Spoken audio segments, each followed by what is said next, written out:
ry havana malala ao amin'ny tompo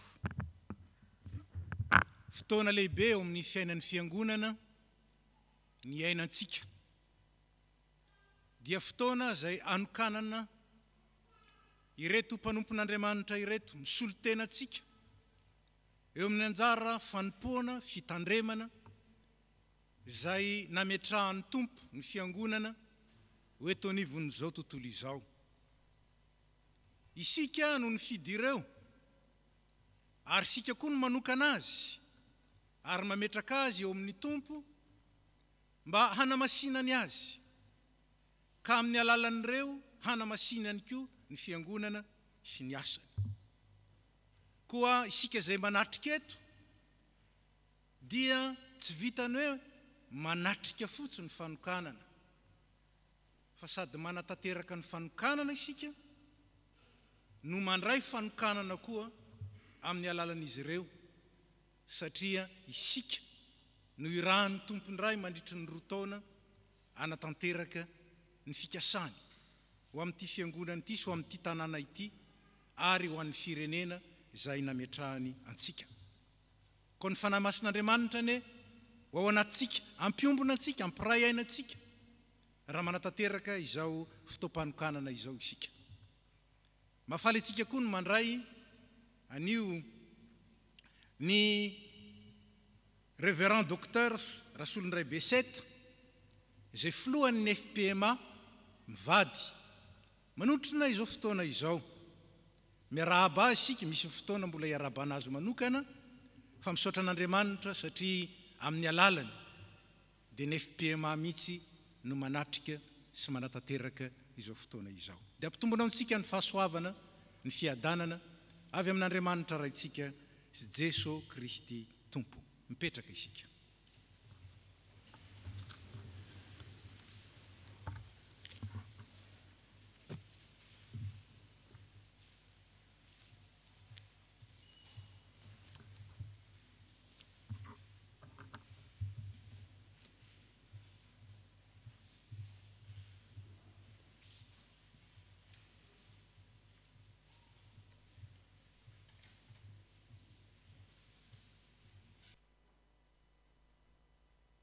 Fiadanana avy amin'Andriamanitra raintsika sy Jesosy Kristy Tompo. Mipetraka isika.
Ako hitsangana ny fiangonana. Amin'ny anaran'ny Ray sy ny Zanaka ary ny Fanahy Masina. Ny salamo 270, ny andininy voalohany ka hatramin'ny fahaefatra, no entsika miara makalaza an'Andriamanitra, toizantsika mihira 107 andininy voalohany sy faharoa zany, vita ny vavaka vao mipetraka isika. Aleluia! Sambatra ny olona izay matahotra an' Jehova, sady mankasitraka ny didiny indrindra. Ahery ambony tany ny zanany, tahira ny zanaka ny maro. Fananana sy arena ny matrano, ary ny fahamarina ny haritra ny fafay. Ao amin'ny maizina ny posary mazava, ho an'ny mahitsy, mamindra fosy miantra ny maro.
Midera sy mankalaza, manome voninahitra ary manandratra ny anaranao zay ry Andriamanitra Ray Zanaka ary Fanahy Masina, Tompony lanitra sy ny tany, fa mendrika izany ianao, ilay Tompon'ny Tompo sy Mpanjakan'ny Mpanjaka, ilay Andriamanitra ambony noho ny Andriamanitra rehetra, mpamorona anay sy mpamonjy anay amin'ny alalan'i Jesosy Kristy, ary mitantana ny fiainanay ka manome anay ny fahasambarany mahazanaka Andriamanitra, manome anay ny fifalian'ny vahoaka ny lanitra, mampiditra anay maimaimpona ao amin'ny fanjakanao mandrakizay. Misaotra anao zay noho ny mahay anao, ary misaotra anao zay noho ny asanao rehetra, fa sady tsara ianao no mpanao ny tsara. Indreto zay olonao, ondry fiandrinao, asan'ny tananao, tafangina eto amin'ity toerana ity, mba hiaona aminao. Sitrakao manko ny antson'ny fiangonana, ho vavolombelon'ny fahazavanao sy ny fahamasinanao, ka dia nalaminao izy, ary notendrenao zay ho mpitarika eo aminy, ho mpandamina sy mpandrindra ny asany, ka dia afaka hanolotra azy ireo anatrehanao zahay, dia ny dekona, ny komity, mba hotsofinao rano sy ampaherezinao.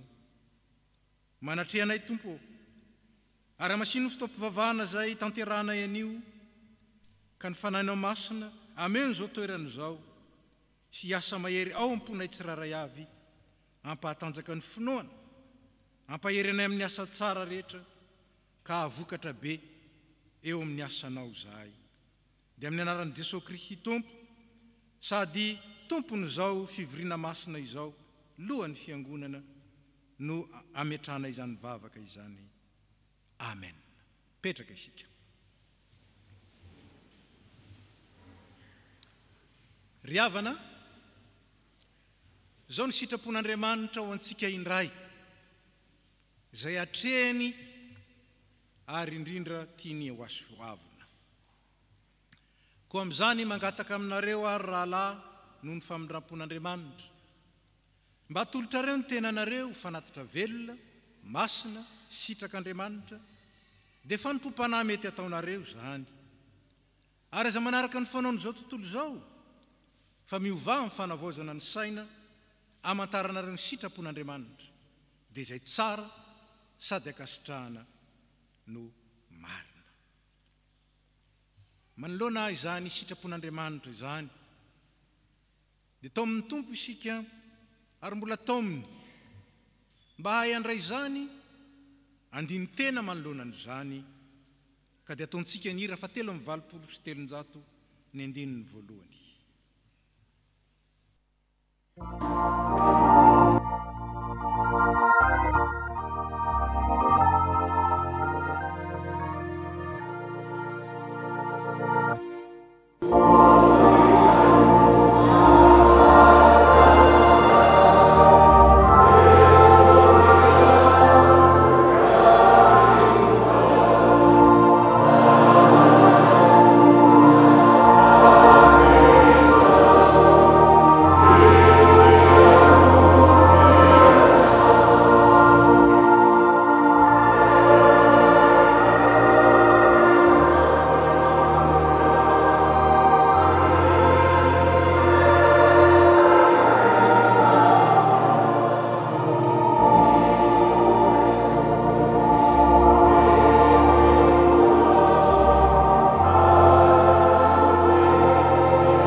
Ny fampaharetan'ny famoronapony ny antson'ny filazantsara dia mitaona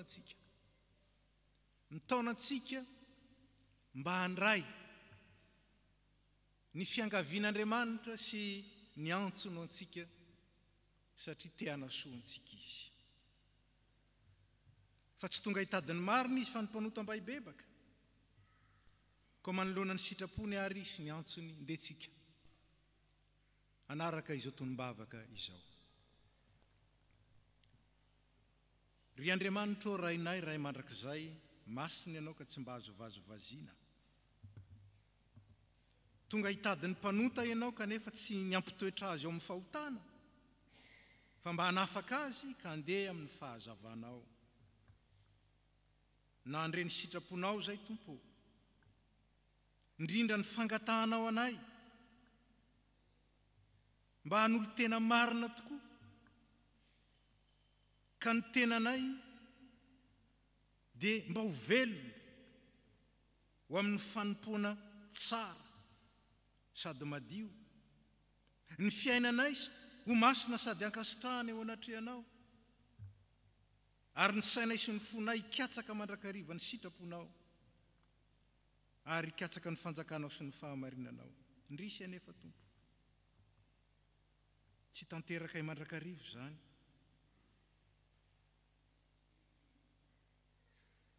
Tsy nahay nanome ny voninahitra tokony anao zahay,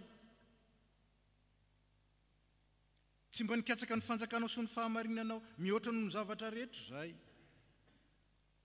Fa nanao taminao hoe tompoko zay, nefa ny sitraponay ihany nataonay, ary ny zavatra maro sy ny olona aza no tomponay sy nankatoavinay mihoatra noho ianao. Tsy nay nijoro vavolombelon'ny fitiavanao zahay,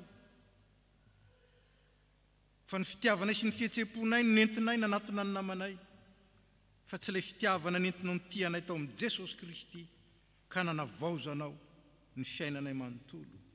Misaotra anao anefa zahay, fa manavao anay mandrakariva ianao ary manaiky hamafa ny fahotanay sy ny elokay mba handehananay ho amin'ny fiainam-baovao sy hanaraka ny lalam-baovao. Kondreto ary zay Tompo, miaiky ny fahotanay ary mitalao ny famelan-keloko avy aminao miaraka ny fiangonana. Rainay be famindram-po, mitalao aminao zay mamela ny elokay. Diovy zay mafahotana, sasao zay mafakely, ary avaozo ny fanahinay mavombanao. Ny fitiavan'i Jesosy Kristy zanako mpamonjy no ankatana.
Andriamanitra tsy mba olombelona ka andanga, izay manatona izy tsy mba ho lavika mihitsy, matoky amin'ny teniny sy ny fikasany tsara Andriamanitra, mandray ny fomba bebaka rehetra ary mamela ny fahotana sy manadio antsika.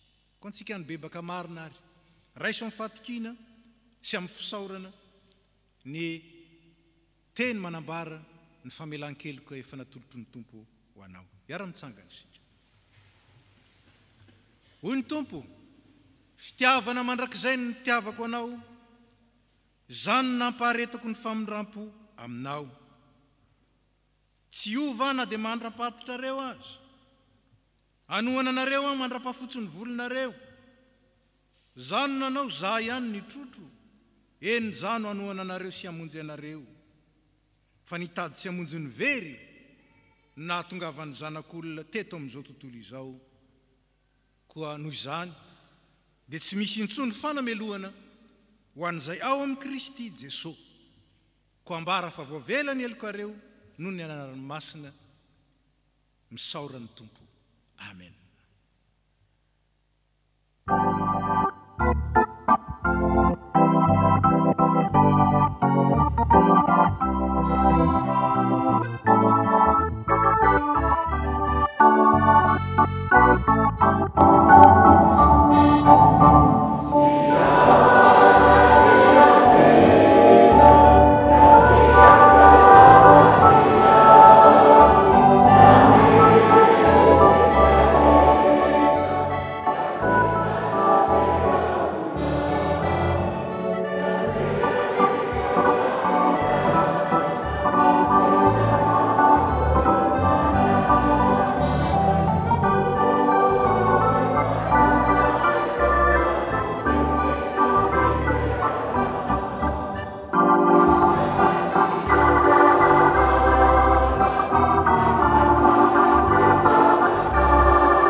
Voninahitra any amin'ny avo indrindra ho an'Andriamanitra. Petraka isika.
efa namelany elontsika Andriamanitra noho ny fahasoavany, izao dia izarany teniny amintsika. Ko ataontsika ny hira fanampy ny fahaenina ny andininy voalohany, dia hiakatra ety ny loholona, hifandimby, hitaribavaka sy hamaky ny teny amin'ny soratra masina.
Ivavaka isika,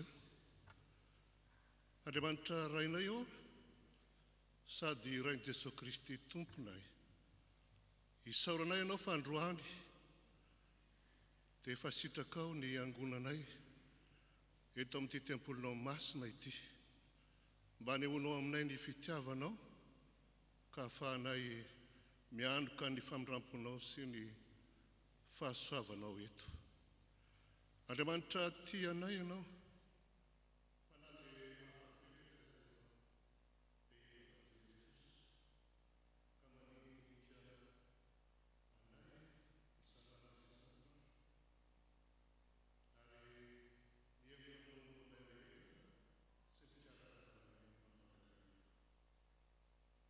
tomponay io,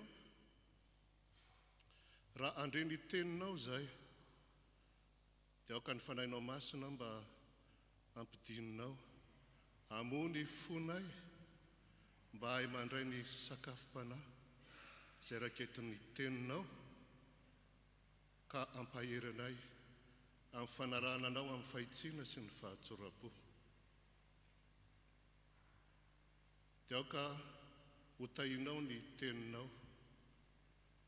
teninao izay enona eto androany, mba hanavao anay, mba hanamasina anay, ary ampianatra anay, andresy lahatra anay, anitsy ny fahadisoanay, ary hitaizanay amin'ny fahamarinana, mba hatanteraka anay ho vonina tsara amin'ny fanaovana ny asa tsara izay alahatrao ho sahanay eo amin'ny fiainanay sy atao anivon'ny fiangonanao. Amin'ny anaran'i Jesosy Kristy no ivavahanay aminao. Amen.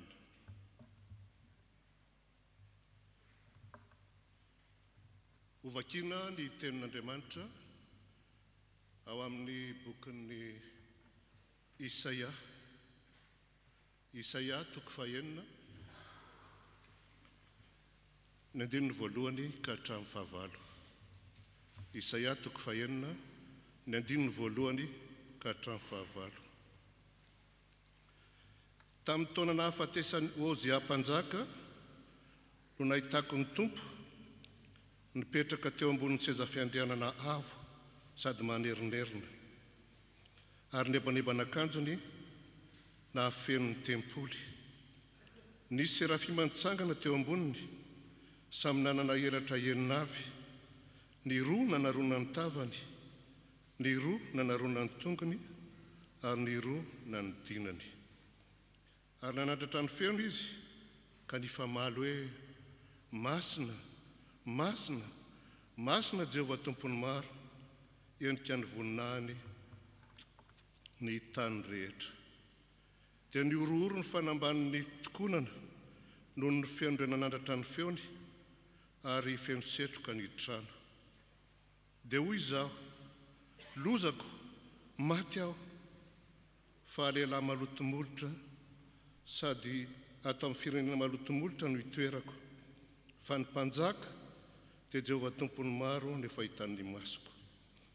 Dia nanidina nanatonahy ny serafima anankiray nitondra vainafo teny an-tanany izay nalainy tamin'ny tandra avy teo amin'ny alitara. Ary nateny vavako izany dia hoy izy, indro efa nitehaka tamin'ny molotrao io ka dia afaka ny elokao ary voavela ny fahotanao. Ary nandre ny feon'ny tompo aho nanao hoe, iza no irahako ary iza no andeho irakay? Dia hoy izaho, inty aho, irao aho.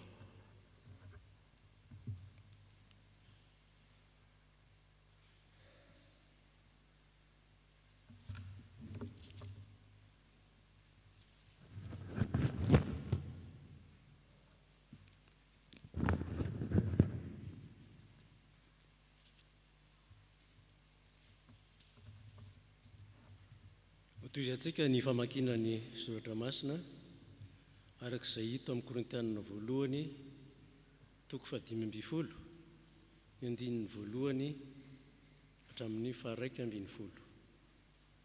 Mivaky toy izao amin'ny anaran'i Jesosy. Ary ampahafantariko anareo rahalahy ny filazantsara izay nitoriko taminareo sy noraisinareo sady iorenanareo. Izay amonjenanareo koa raha tananareo tsara arak'izay teny nitoriko taminareo raha tsy nino foana ianareo. Fa natolotra anareo ho isan'ny zavatra voalohany indrindra ilay niraisiko dia izao: Kristy maty noho ny fahotantsika araka ny soratra masina, dia nalevina ary natsangana tamin'ny andro fahatelo araka ny soratra masina, ary niseho tamin'ny Kefasy izy, dia vao tamin'ny 12 lahy ihany koa. Rehefa afaka izany dia niseho tamin'ny rahalahy tsy omby 500 izy. Ny ankamaroan'ireny dia mbola velona mandraka ankehitriny, fa ny sasany efa nodimandry. Rehefa afaka izany dia niseho tamin'ny Jakoba izy, dia tamin'ny apôstôly rehetra, ary faran'izy rehetra izaho izay toy ny tsy tonga volana azy dia ambany sehony koa.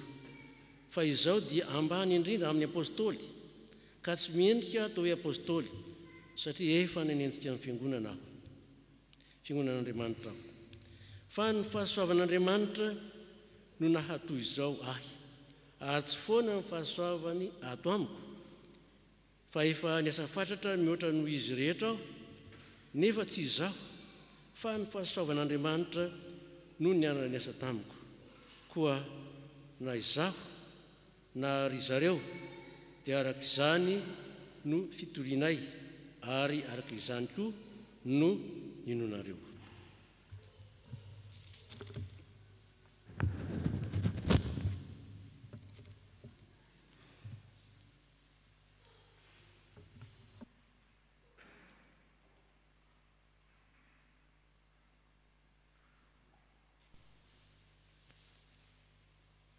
Farantsika ny vaky teny riavana ao amin'ny filazantsarany Luka toko 5 andininy voalohany ka hatramin'ny 1:10 ary am-pitsanganana no makitsika izany.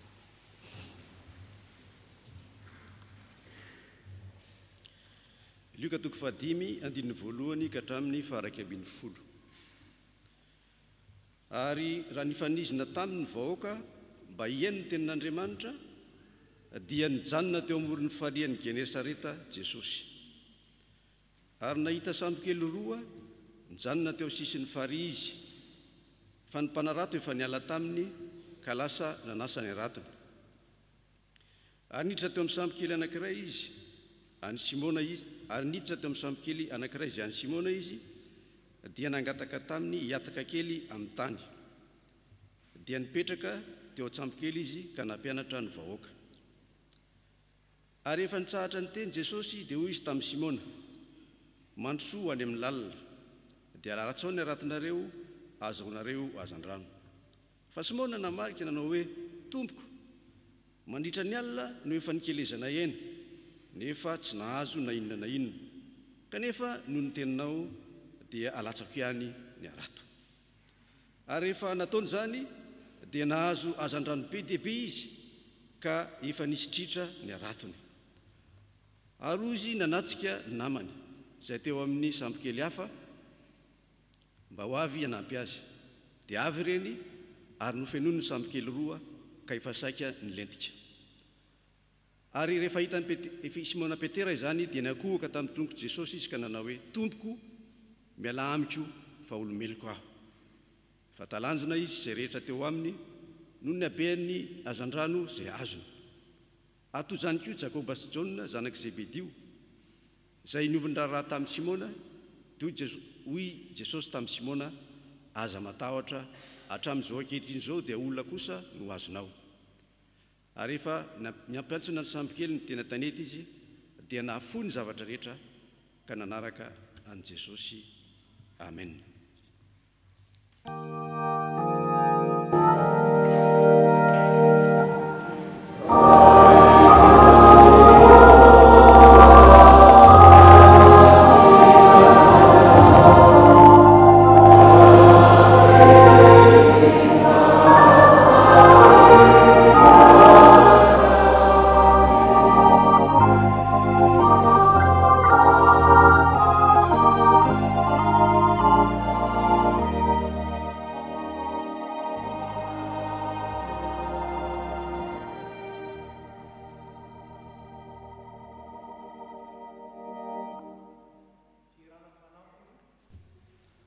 Firana fanampy ny toko fahenina andininy faharoa, mialoha ny andrenesantsika ny afatra.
Vavaksika tompoko.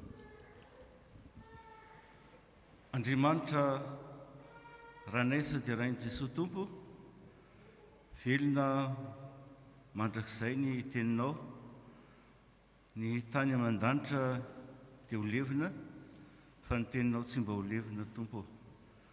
Koa ampitoera ty anatinay ny teninao ary sakafo ny fonay, fa iaino izay mpanomponao amin'ny anaran'i Jesosy Kristy. Amen.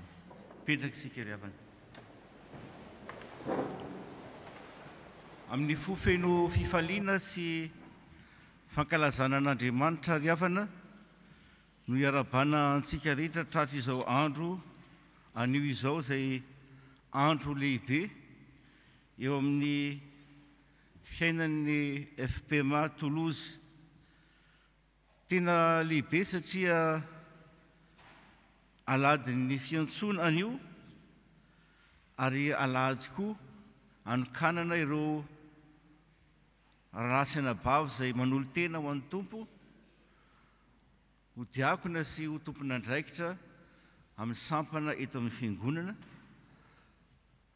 ary alahady izay anavaozan'Andriamanitra noho izany ny fiainany ity fiangonana ity. Tena fotoana lehibe ry havana zany hoe manokana mpiasa manavao ny fanoloran-tenany sy manolo-tena zany sy mariky ny fahaveloman'ny fiangonana izany ary marika hita maso fa miasa eto amin'ity fiangonana ity ny fanamasin'Andriamanitra. Ary mbola marika zany asan'ny fanamasina zany dia ny fifanindrina zao fotoana zao amin'ny perikopa izay voalahatra anio. Perikopa miresaka ny fiantsoan'Andriamanitra ireo mpanompony. Ary mahafaly ry havana fa ity alahady ity dia efa azo hiverina hoe nanomana izany ny perikopantsika tamin'ny herin'ny androany izay niresaka ny fiantsoan'Andriamanitra any Jeremia.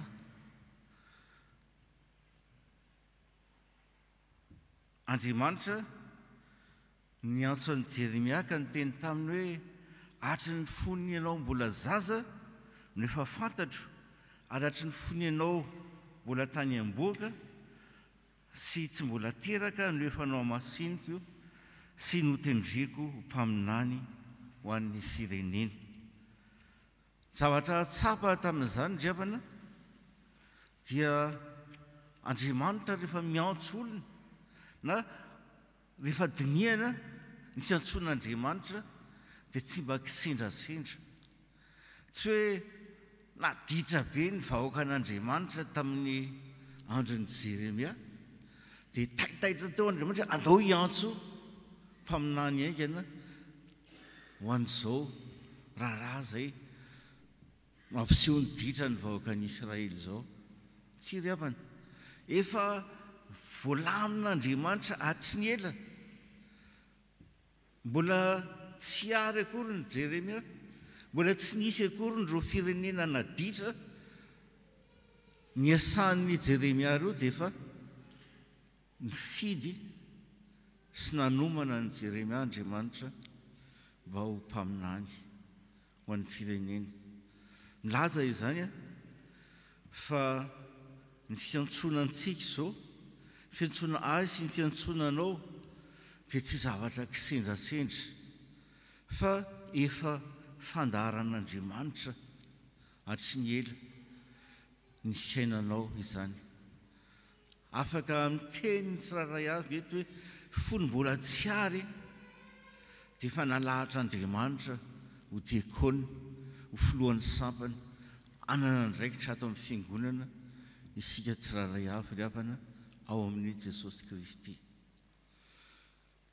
Ny zavatra nanaitra koa tamin'izany teny tamin'ny herin'ny androany zany dia zao: rehefa misy misiona apetrak'Andriamanitra amin'ny mpanompo tahaka ny an'i Jeremia zao dia saika mitovitovy ny fomba fiantsoana olona izay manana misiona mitovitovy. Eto ohatra Jeremia dia hatry ny fony mbola zaza dia efa nantsoan'Andriamanitra, efa nomanin'Andriamanitra. Fa raha mijery koa ny an'i Mosesy isika dia hatry ny fony mbola zaza izy ny efa nomanin'Andriamanitra ho mpaminany hamonjy ny Israely olony. Ento miakatra ity firenena ity ho ny tenin'Andriamanitra tamin'ny Mosesy ry havana. Inona ny ifandraisan'ny misionan'ny Jeremia sy ny an'ny Mosesy? Mosesy dia nantsoan'Andriamanitra mba hanafaka ny zanak'Israely tamin'ny fahababoana, tamin'ny fanandevozana tany Egypta nandritry ny 400 taona.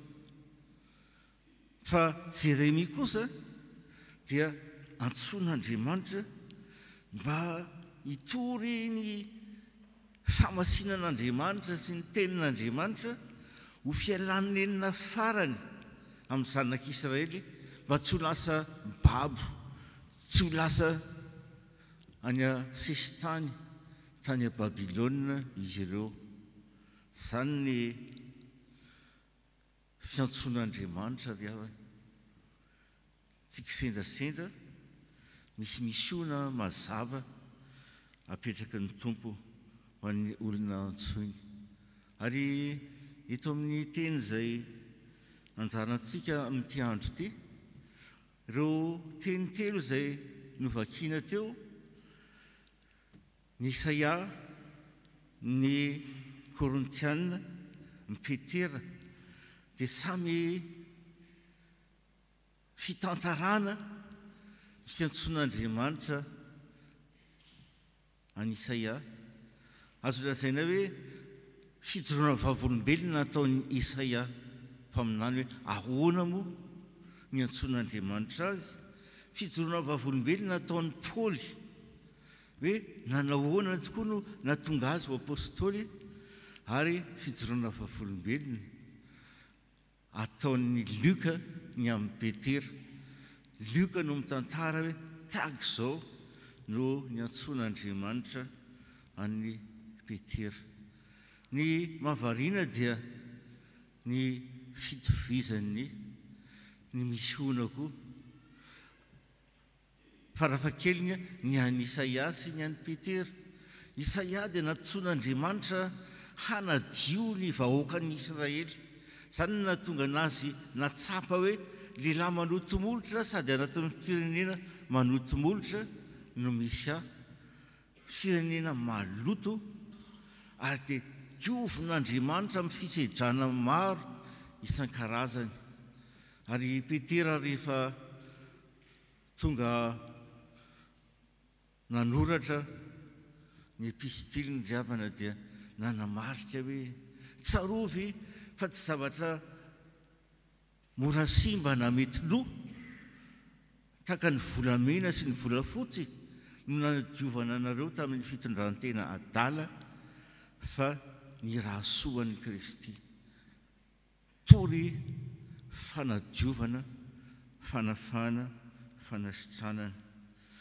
Eto amin'ny fijoroana vavolombelon'ny Isaia zany ry havana dia na ny fampidirana azy dia manaitra hoe tamin'ny taona nahafatesan'ny Ozia mpanjaka no nahitako ny Tompo nipetraka teo ambony seza fiandrianana avo sady manerinerina. Mpanjaka anankiroa, Ozia, ny ray maty, ny ray Andriamanitra mandrakizay any an-danitra, mipetraka eo amin'ny sezam-piandrianany amin'ny mampanjaka azy, amin'ny mampitsara azy. Andriamanitra masina, mahefa ny zavatra rehetra, tsy azon'ny olona repirebena, tsy azon'ny olona manipulena, fa Andriamanitra lehibe dia lehibe tokoa. Ary hitan'ny Isaia ilay Andriamanitra lehibe nefa Andriamanitra eo amintsika. Ny morotongotra akanjony mandrakotra ny tempoly. Rehefa natazana izany fahefana, famasinana, tsara lehibe izany, Isaia ry havana, nentin'Andriamanitra any amin'ny lalina indrindra ny amin'ny fiainana any an-danitra, Isaia dia hitan'ny Isaia koa no alalin'ny fahantrany. Lozako maty aho fa lehilahy malotomolotra sady ato amin'ny firenena malotomolotra no misy hafa Jehova tompony maro ny fahitan'ny masoko.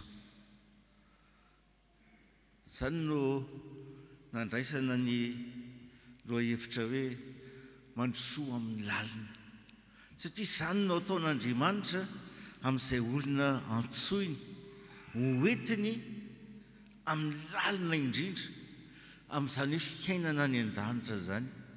Isaia mahita ilay fahefana tsy refesy mandidy, mahita ilay famasinana intelo masina dia rainy anjely any an-danitra, ary mahita an'izany hoe Andriamanitra mpitsara marina izany.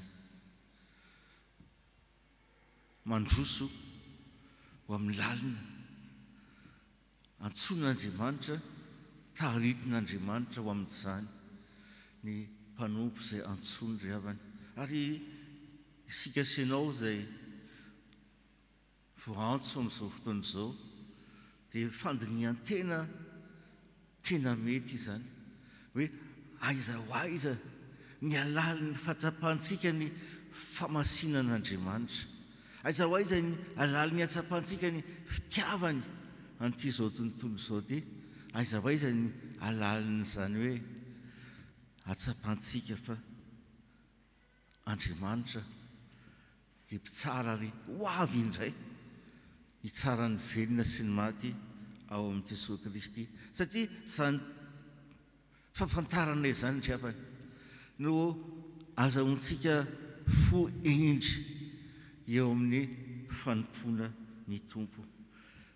Ny apôstôly Paoly izay nantsoin'Andriamanitra koa dia tsy misy hafa amin'izany no nataon'Andriamanitra taminy ry havana fon'izy ny antson'ny Paoly.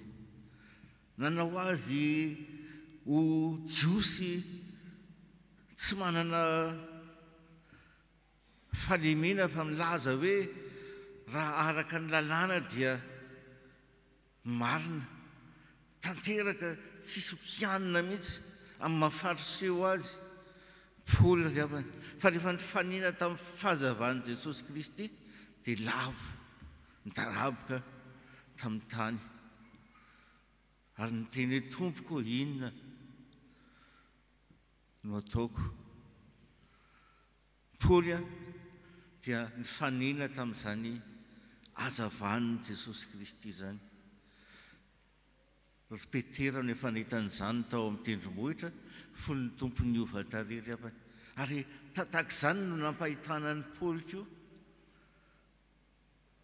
Ary eto amin'ity teny izay antsika ity dia milaza ny apôstôly Paoly hoe ary izaho dia mba nisy ehony toy ny tsy tonga volana hoy izy, ary tsy mendrika akory antsoina hoe apôstôly satria efa nanenjika ny fiangonan'Andriamanitra.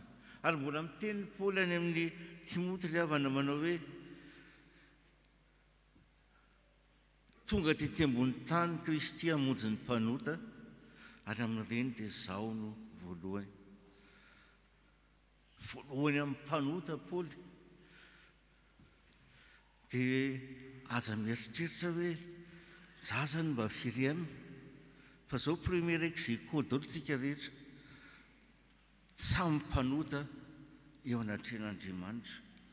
Ary ny tombony an'ny Paoly dia zao nataon'Andriamanitra nahita an'izany fahatrany zany izy. Rehefa nahita ny fahazavany Jesosy Kristy, rehefa nahita ny voninahitry Jesosy Kristy, ary any amin'ny Korintianina Paoly ry havana, Korintianina 2:12 dia milaza hoe efa nahita ny lanitra fahatelo ny any amin'Andriamanitra izany, kanefa ny mba tsy alatsaka azy ao anatin'ny firariana dia nasian'Andriamanitra tsilo mba hatonga azy hanetry tena. Izany no tadiavin'Andriamanitra amin'izay antsony ry havana, ny ahita ny alalin'ny voninany fa ahita ny alalin'ny fantrany mba hananany fanetretena eo amin'ny fanompoana. Ary hoy Paoly rehefa manazava ny amin'izany hoe fa fahasoavan'Andriamanitra natozao ahy ary tsy foana ny fahasoavany atao amiko fa efa niasa fatratra mihoatra no izay rehetra ao rehefa natsapa isika fa tsy noho ianao tsy noho ny fahaizako na ny fahendreko no ny manokana momba no natonga aho mpanompon'Andriamanitra ho fidiny ho diakona ho filohan'ny sampana ho mpitandrina ho mpiandry fa fahasoavana izany driavana mba haizantsika manitry tena eo ambany tanamaherin'ny Tompo fa ny mpanompon'Andriamanitra tsy manana fanetretena dia aotra eo anatrehan'ny Tompo ary miantso antsika Jesosy Kristy ravana mba ho amin'izany lalana izany tsy kisendrasendra ny antsony ianao ho mpanompo fa efa fandaharana tiany anehoana ny voninahiny isika mba atsapantsika ny mahatsinitsinina antsika eo anatrehan'ny fahamasinany sy ny fahalehibiazany ary tiany ho tsapanao isan'andro isan'andro fa fahasoavana no azahoanao manompo azy azahoanao miasa miaraka aminy satria miara-miasa amin'ny Tompo ny olona antsoiny ary farany eto ry havana amin'ny teny izay voaraintsika dia Petera nahita ny voninahitry Kristy ilay Andriamanitra lehibe sy masina mipetraka amin'ny seza fiandrianana avo sady manerinerina iny izay nataon'ny anjely hoe masina masina masina no ny mpanompon'Andriamanitra anankiray efa filazana mialoha ny telo izay iray zany ary maromaro ny filazana ny soratra masina mialoha ny mahatelo izay iray an'Andriamanitra io tahaka n'ilay tsodrano aronika izay nilaza hoe itahinareo ny Tompo ka iaraonareo ampamirapirana ny tavany aminareo ny Tompo ka hamindra fo aminareo ary anandrana ny tavany aminareo ny Tompo ka hanomenareo fiadanana fitahiana telo famasinana telo ary Jesosy Kristy miteny rehefa manao batisa dia ataovy amin'ny anaran'ny Ray Zanaka fanahy masina zany ilay Andriamanitra ry hafanary ao amin'i Jesosy Kristy koa no hitoeran'izany famasinan'Andriamanitra zany fahefan'Andriamanitra zany ary fahendren'Andriamanitra nampahitan'ny Tompo any Petera izany ka natonga azy ny teny hoe tompoko mela amiko fa olomeloka aho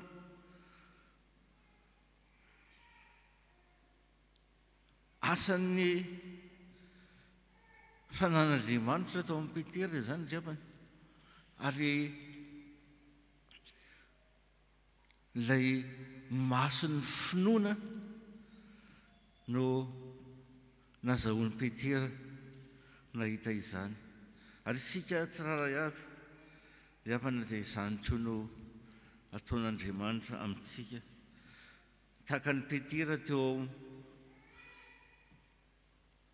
ampiasana teo am'mpanjonoana mpanaratoana satria izany no asany dia mamonjy sy ianao amin'ny toeram-piasanao Jesosy eo no anehoany amintsika ny voninahiny misy mpanompon'Andriamanitra indray andro nanandraikitra lehibe mihitsy teo amin'izany toerana zany teo anivon'ny firenena misy fanakam-pevitra sarotra tsy maintsy nyndraisiny hoe ahoana ny atao fa manome baiko ny manam-pahefana anao an'izany sa tsy anao an'izany nandoalika teo anatrehan'ny tompo mandrisy ny alina ny vavaka nangataka hoe tompo tsy tianao an'izany afa ianao no aoka anampiambatsy andehanao amin'izany lalana izany ary noho ny maraina dia rava ilay mpilanina ny olona fa avo be ny orana ary tsy nisy ilay zavatra tian'ny olona atao tsy afaka voasakana ilay tokony ataony raha nisy izany zavatra izany teo no nanehoan'Andriamanitra ny voninahiny. Misy mpitsabo izay tena manana marary izay efa tsisy fanantenana intsony. Mino an'ny tompo izy mangataka an'i Jesosy mba sehoany voninahitra ao Andriamanitra ary dia nahita ny voninahitr'Andriamanitra teo amin'ny toeram-piasany. Tonga eo Jesosy ary izany no ataony antsika tsiraray avy izao ry havana, mamonjy antsika amin'izay toerana misy antsika izy. Mety tsy ho mpanarato-olona tahaka amin'ny Petera fa ho vavolombelony eo amin'izany toerana izany koa no ilainy asa ianao. Ary Petera dia nahita ny matsinontsinona azy eo anatrehan'ny falebiazan'ny tompo. Mila amiko fa olomeloko aho. Fa ahoana no nazahoan'ny Petera nahita an'izany dia nandroso tamin'ny lalina. Hoy ny tompo hoe mandrosoa amin'ny lalina ianao dia latsao ao ny aratinao. Finoana sy ny fatokiana ny tenin'Andriamanitra. Nandroso amin'ny lalina tamin'ny finoanan'ny tompo. Nandroso amin'ny lalina amin'ny fivavahana. Mandroso amin'ny lalina ry havana amin'ny fankatoavana azy. Ary izany no afatra ho antsika izay antsoina amin'izao fanompoana izao anio ry havana. Mandrosoa amin'ny lalina tokoa amin'ny fifandraisana ny tompo.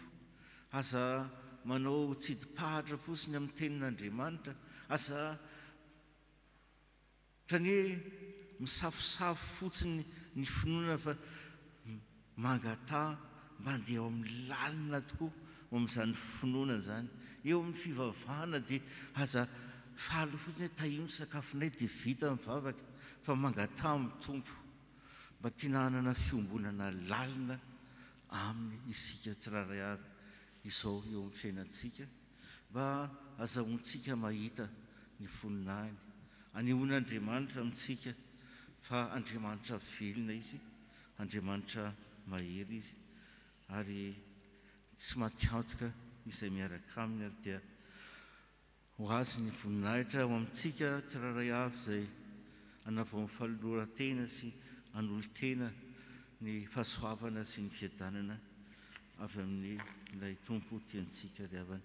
Iara-mitsangana isika.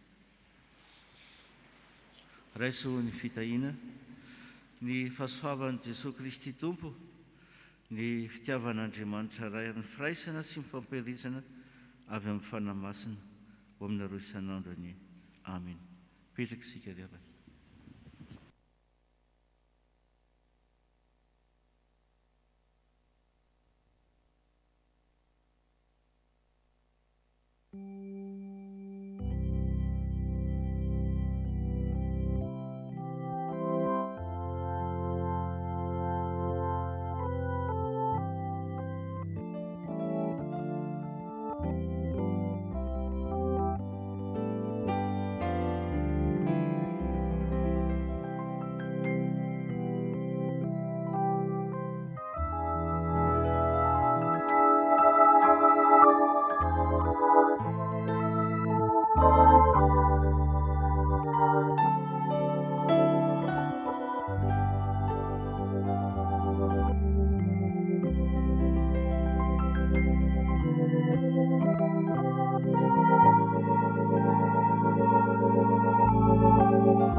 misy majo toyemotrako yana mampahery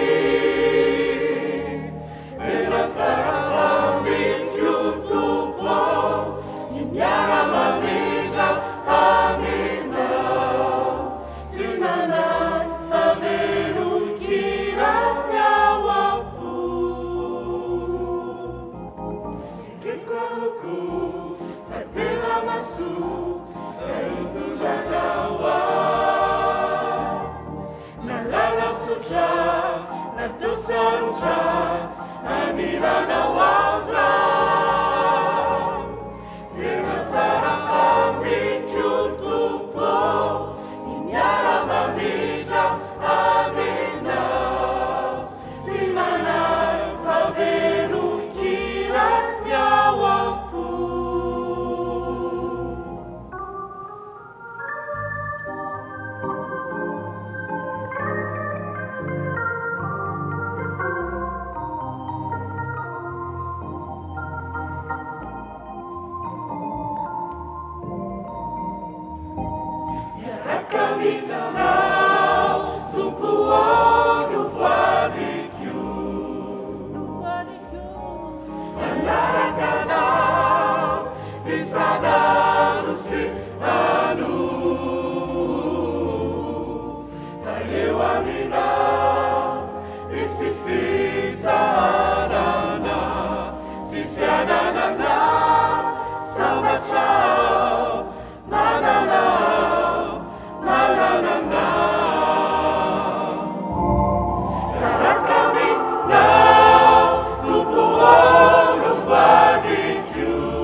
hosetry ny afatra zay nampitaina tamintsika mikasika ny fanoratena dia iara-mitsangana isika miara-manonona ny fanekemponoana izay iraisantsika amin'ny fiangonana manerana ny tany dia ny fanekemponoana apôstôlika aorinan'izany dia ny hira fa 700 ny andininy voalohany vita ny hira vao mipetraka isika mino an'Andriamanitra ray tsy tompanao ny lanitra sy ny tany aho ary mino an' Jesosy Kristy zanan'ilay tokany tompontsika izay nitorotorona tamin'ny fanahy masina nateraka Maria Virjiny nijalona nanapaka Pontio Pilato nomboana tamin'ny azo fijaliana maty ka nilevo nidina tany amin'ny fiainantsika nitsangana tamin'ny maty tamin'ny andro fahatelo miakatra ho any an-danitra mipetraka ho kavanan'Andriamanitra Kristo avy any aviana tsara ny velona sy ny maty mino ny fanahy masina aho ny fiangonana masina manerana izao tontolo izao ny fiangonan'ny olona masina ny famelan-kelika ny fitsanganan'ny tena amin'ny maty ary ny fiainana mandrakizay amen.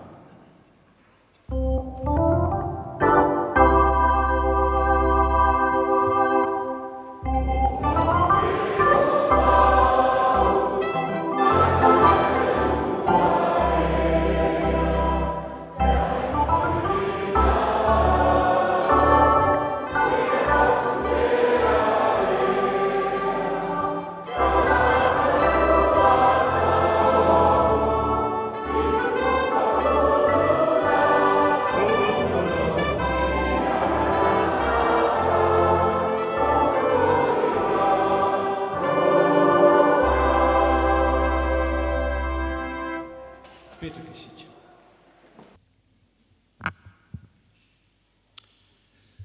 Tonga amin'ny fotoana natokantsika anokanana sy andraisan-tanana ireo diakona izay asa indray mandritry ny roa taona isika, ary koa ireo filohan'ny sampana valo izay ho anisan'ny komity mitantana ny fiangonana. Ataontsika ny hira 1:300 ny andininy voalohany sy faharoa.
Isaorantsika n'Andriamanitra amin'izao fotoana izay azahoantsika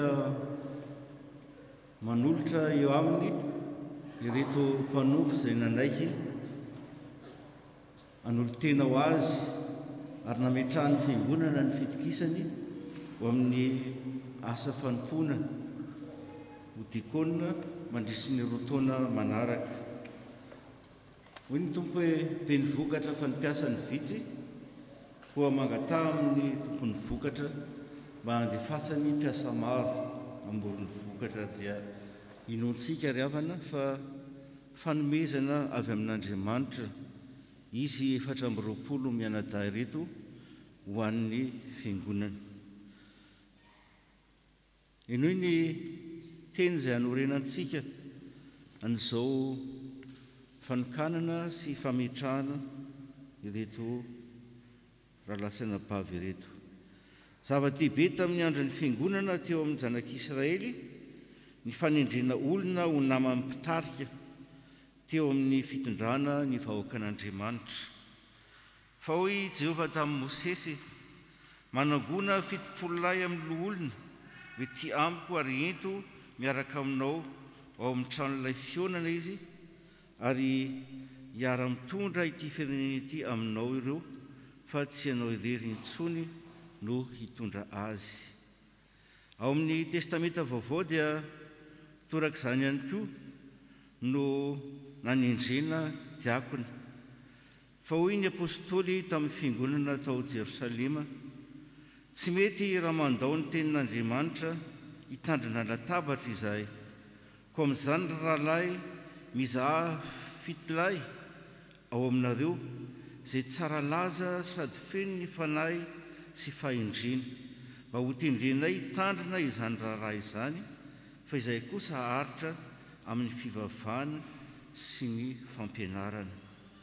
Ary hoy ny apôstôly Paoly tamin'i Jesosy, tamin'ny Titosy azafady, momba ny loholona: izao no namelako anao tany Kreta, dia ny andaminanao izay mbola tsy tanteraka sy hanendrenao loholona amin'ny isan'ny tanàna araka izay nandidiko anao.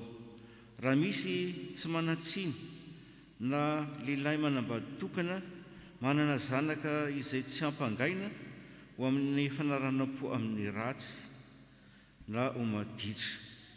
Ary hoy koa izy tamin'ny Timoty momba ny diakona: ny diakona koa dia ho toy izany ihany, ho maontina, tsy mirohateny, tsy tia divay be, tsy tia rena maloto, mitandrina tsara ny zava-miafina ny amin'ny finoana, amin'ny fanetretena madio. Ny vehivavy koa toy izany ihany, maontina, tsy mpanendrikendrika, mahon-tena, mahatoky amin'ny zavatra rehetra. koa ianareo ry rahalasy anabavy tsarovy mandrakariva ny alehiben'ny andraikitra izay atolotra anareo atokany tokoa ny tenanareo amin'ity fanompoana izay atolotra anareo ity aoka ho tsarovana amin'Andriamanitra tompon'ny fiangonana no aoka ny fahatserovana amin'Andriamanitra tompon'ny fiangonana no any anapaka anareo. Nira 7:20 sy 200 sy 5 dia mitsangana eo an-toerana ihany reto diakona.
Magataka aminareo izay ny rahalasy anabavy mba hanao ny fanekena masina ilain'ny fiangonana amin'izay rehetra ho diakona ao aminy.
Zao dia magataka ny olona telo mirahalahy miaraka aminay amin'ny fandraisan-tanana reto izay.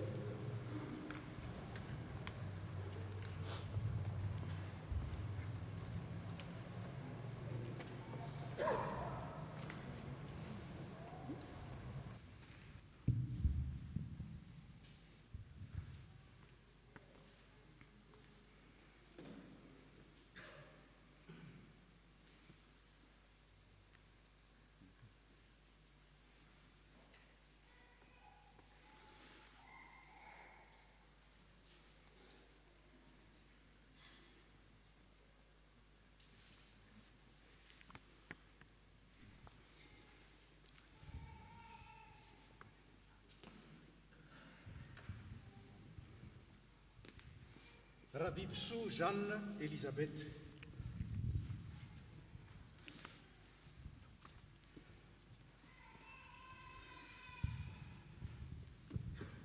Raha Bibisoa Jeanne Elisabeth, no izany fanekena nataonao izany amin'ny anaran'ny ray sy ny zanaka ary ny fanamasina, dia manokana anao izahay ho diakona miasa eto amin'ity fiangonana ity. Mitsangana mahiriza matanjah fa mombanao ny tompo ary aiza matahotra na mivadi-po, fa tsy andaonao na foenao izy hatramin'izao ka mandrakizay. Amen.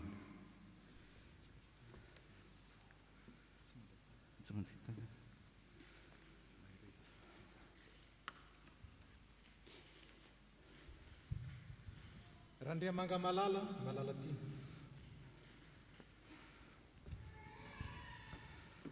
Randriamanga Malala, Malalatina, no izany fanekena nataonao izany amin'ny anaran'ny ray sy ny zanaka ary ny fanamasina, dia manokana anao izay ho diakona miasa amin'ity fiangonana ity.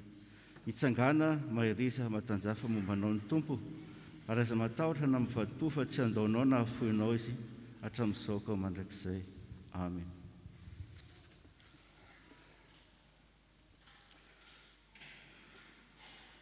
Raveljaona Mbolatina.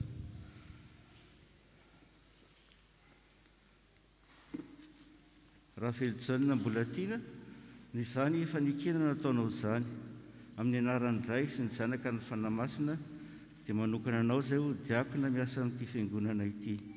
Mitsangana mahiriza matanjafa mombanao ny tompo, ary aiza matahotra na mivadi-po fa tsy andaonao na hafoenao izy hatramin'izao ka ho mandrakizay. Amen.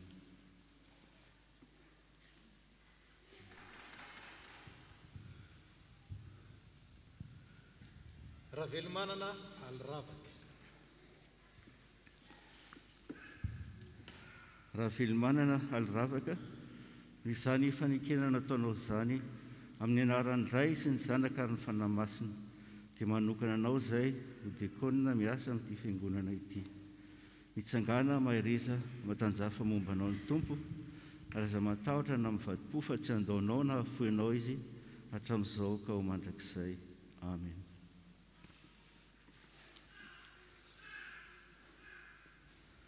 Rakotondrafahatra Panoel Flavien.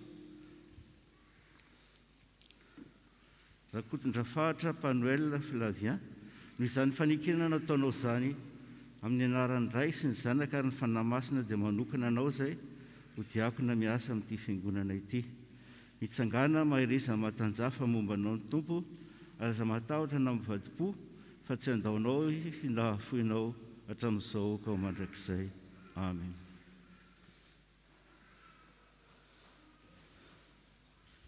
Raveljaona Edy.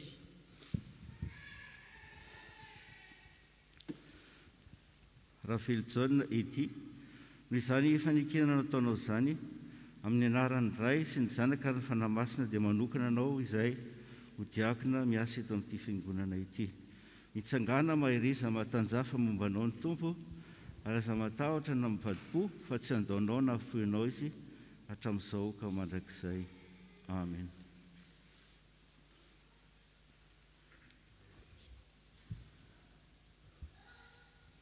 Ravelomanana Maoly.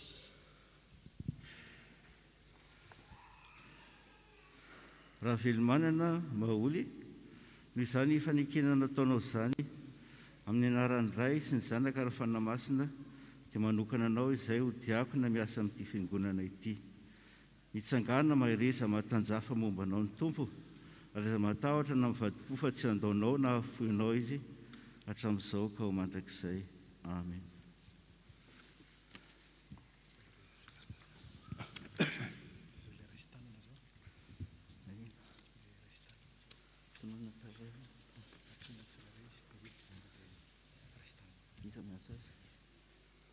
Reto zany a dia ireo izay efa diakona taloha na teo aloha, ary dia raisin-tanana izy ireo. Rajaobelona Sylvie. Rajaobelona Sylvie, no izany fanekena nataonao izany, dia mandrainao indray izay ho diakona miasa eto amin'ny fiangonana.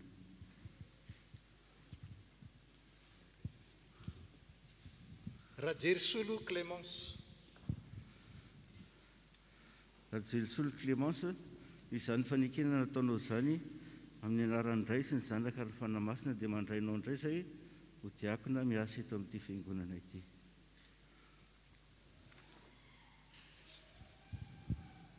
Rakotoardina Faramampiona.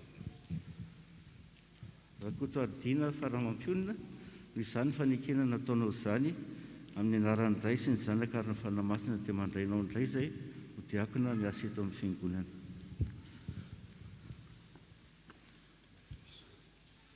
Rakotondrafahatra Salama. Rakotondrafahatra Salama no izany fanekenana nataonao izany amin'ny anaran'ny Ray sy ny Zanaka ary ny Fanahy Masina dia mandrainao indray izay ho diakona miasa eto amin'ity fiangonana ity.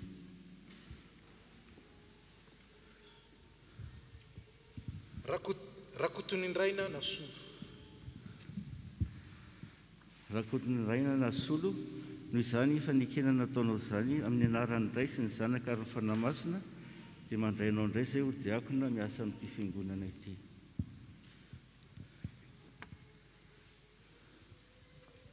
Randriamanjato Bodo. Randriamanjato Bodo no izany fanekenana nataonao izany amin'ny anaran'ny Ray sy ny Zanaka ary ny Fanahy Masina dia mandrainao indray izay ho diakona miasa eto amin'ity fiangonana ity.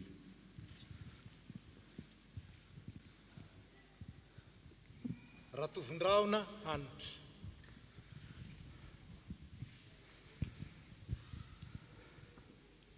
Ratovindraona Hanitra no izany fanekenana nataonao izany amin'ny anaran'ny Ray sy ny Zanaka ary ny Fanahy Masina dia mandrainao indray izay ho diakona miasa eto amin'ity fiangonana ity. Razafitsalonina Halosoa. Razafitsalonina Halosoa no izany fanekenana nataonao izany amin'ny anaran'ny Ray sy ny Zanaka ary ny Fanahy Masina dia mandrainao indray izay ho diakona miasa eto amin'ity fiangonana ity.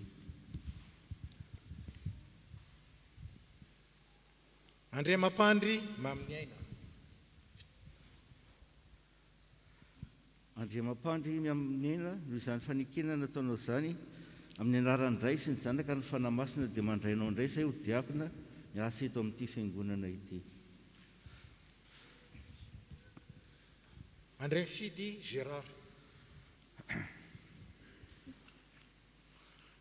Andriamifidy Gérard no izany fanekenana nataonao izany amin'ny anaran'ny Ray sy ny Zanaka ary ny Fanahy Masina dia mandrainao indray izay ho diakona miasa eto amin'ity fiangonana ity.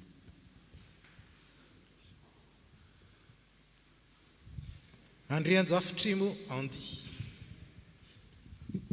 Andrianjafitrimo Andy no izany fanekenana nataonao izany amin'ny anaran'ny Ray sy ny Zanaka ary ny Fanahy Masina dia mandrainao indray izay ho diakona miasa eto amin'ity fiangonana ity. Andrianjatovo Jean Christian. Andrianjatovo Jean Christian no izany fanekenana nataonao izany amin'ny anaran'ny Ray sy ny Zanaka ary ny Fanahy Masina dia mandrainao indray izay ho diakona miasa eto amin'ity fiangonana ity.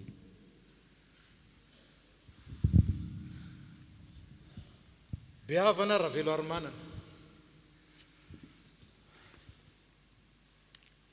Behavana Ravelo Armanana no izany fanekenana nataonao izany amin'ny anaran'ny Ray sy ny Zanaka ary ny Fanahy Masina dia mandrainao indray izay ho diakona miasa eto amin'ity fiangonana ity.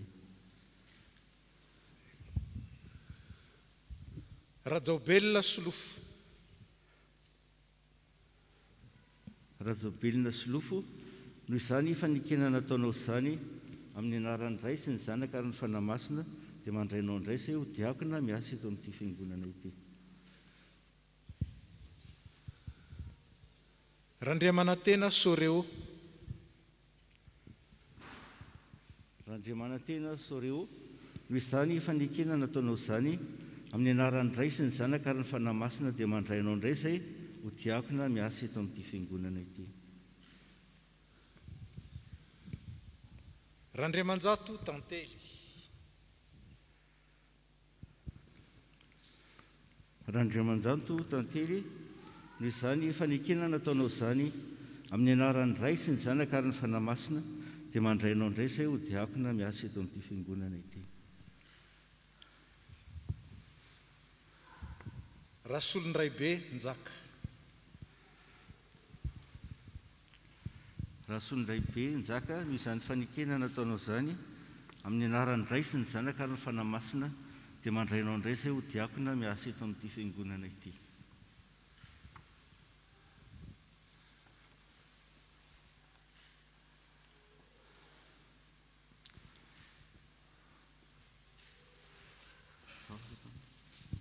Iara-mitsangana isika hivavaka.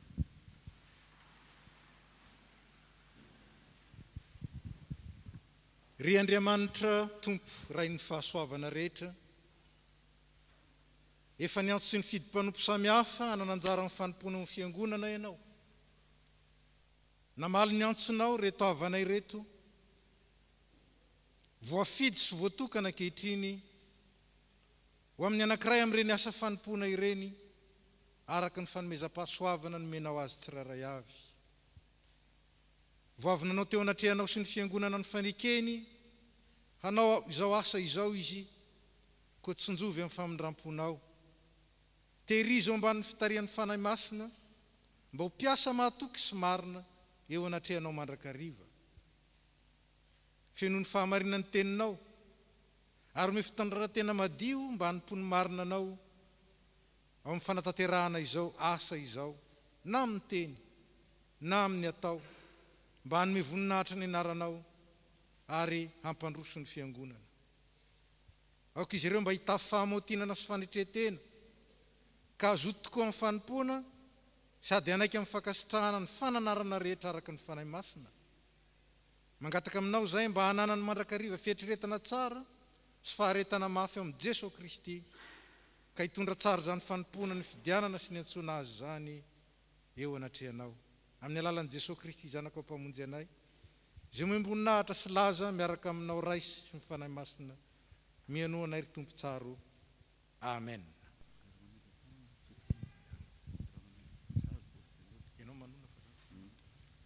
Raiso ny tsodrano tononona amin'ny anaran'i Jesosy Kristy.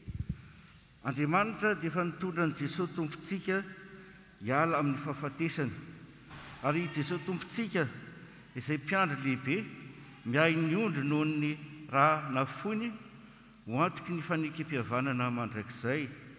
Andriamanitra loharan'ny fiadanana ny ahatonga anareo ho voninkanao ny asa soa rehetra mba hanananareo hanaranareo ny sitrapony, ka ataony ao anatintsika amin'ny alalan'i Jesosy Kristy any izay sitrany, ary ho an'i Jesosy Kristy any ny voninahitra mandrakizay.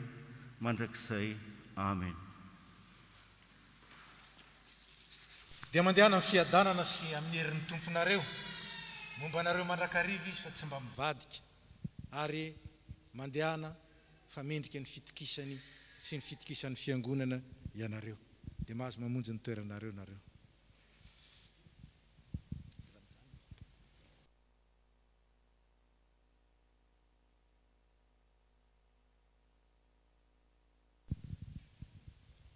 Zao dia tonga amin'ny fotoana izay andraisan-tanana kosa ireo filohan'ny sampana valo eto amin'ny fiangonana isika.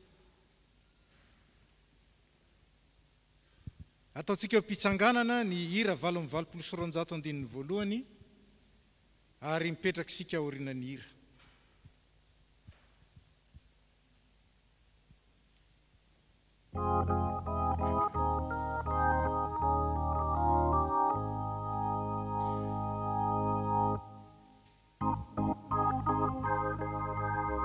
Feon'le teo ihany azafady. Ay.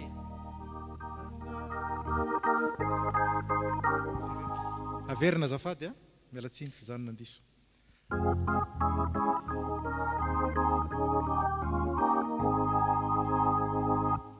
Sambatra ezay voafidy ho piasana, ka ireo adidy izay natomboka, opetay zany efa naeto levetana, ope aditena satarika Jesosy. Petraka isika.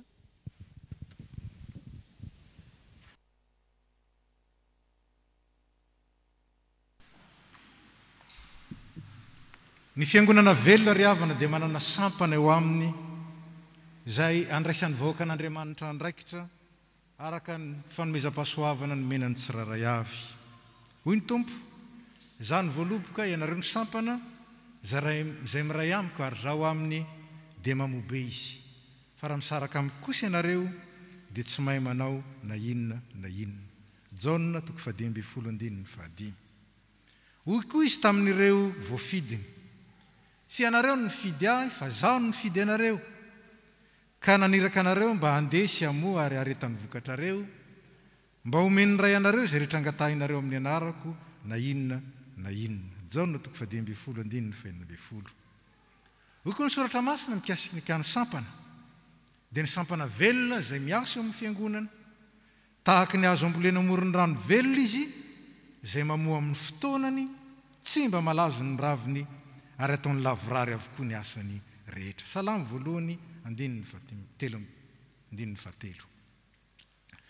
Hitantsika amin'izany ry havana fa tsy vitan'olo tokana na ny daolobe avy hatrany ny asa sy hamobe eo amin'ny vatan'i Kristy dia ny fiangonana izany.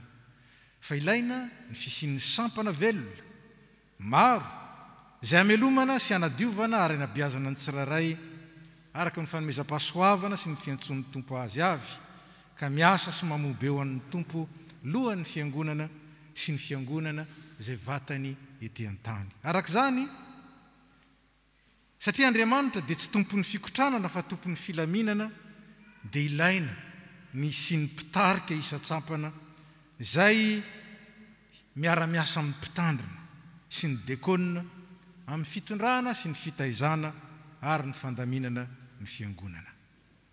Koa indro ara-tolotra antsika ireo filohan'ny sampana 8 eto amin'ny fiangonana izay ny fidiny ny isan-tsampana ka hanao ny fanekena eto anatrehan'Andriamanitra izay niantso azy sy ny fiangonana izay nanendrena azy. Ka mangataka anareo izany rehefa mba avoantso mba hiakatra ety anoloana. Ary zao dia mangataka ny filohan'ny tafo hanolotra ny filohan'ny sampana tsiraray avy izay ho mpikambana ao anatin'ny komitin'ny tafo mitondra ny fiangonana. Dia isaky ny voatonona zany anaran'ny filohan'ny sampana dia androso ety anoloana izy. Ary dia hitantsika kosa etsy amin'ny solaitra manjelatra ireo mpiara-miasa aminy, izany hoe ny birao an'ny sampana izany.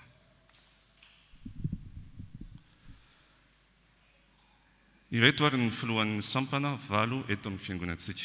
Sampana feon'ny mazava antoko-pira, Andrian-Javitrimo ary ny ony.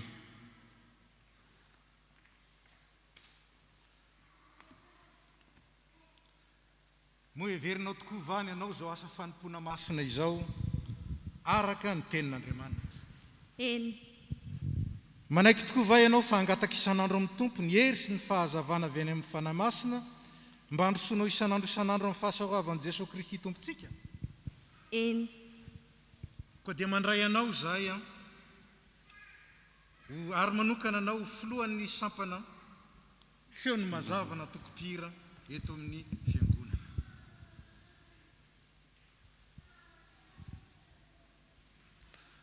Sampana fifoazana, Ramiandrosoa Brigitte.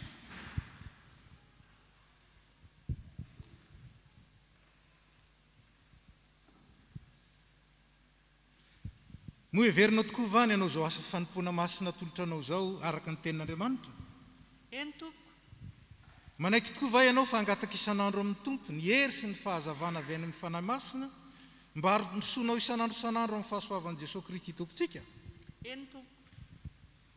Dia mandray anao zay ary manokana anao ho filohan'ny sampana fifoazana eto amin'ny fiangonana.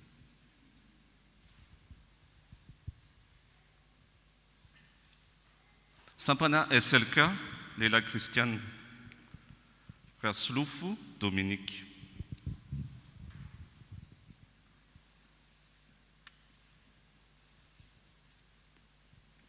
Moa heverinao tokoa vany ianao zao asa fanimpona masina tolotranao zao araka ny tenin'Andriamanitra?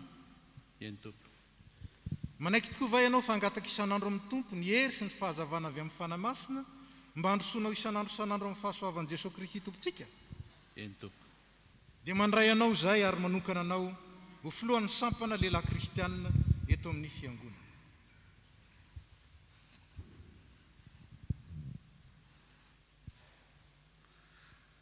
Sampana STA, sekoly ny ten'Andriamanitra, Rakotomalala, misy.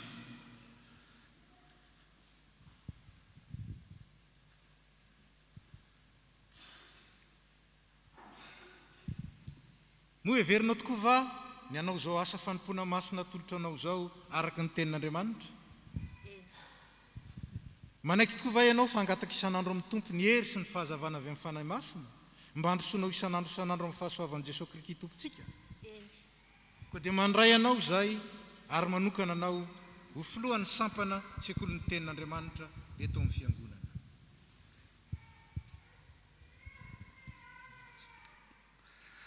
Sampana STK, Tanora Kristiana, Rajobelina, Rina.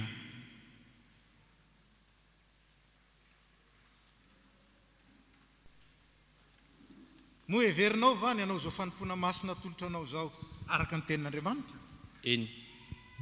Manaiky tokoa va ianao fangataka isan'andro amin'ny tompo ny hery sy ny fahazavana avy amin'ny fanahy masina mba handrosoanao isan'andro amin'ny fahasoavan'i Jesosy Kristy tompontsika?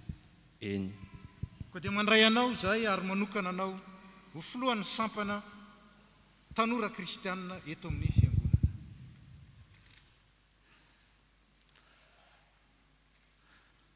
Sampana SVK, vehivavy kristianina, Andrianjatovo, Lalao.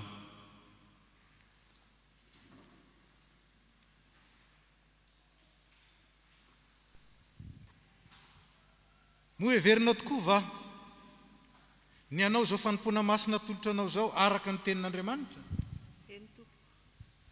Manaiky tokoa va ianao fangataka isan'andro amin'ny tompo ny hery sy ny fahazavana avy amin'ny fanahy masina mba handrosoanao isan'andro amin'ny fahasoavan'i Jesosy Kristy tompontsika?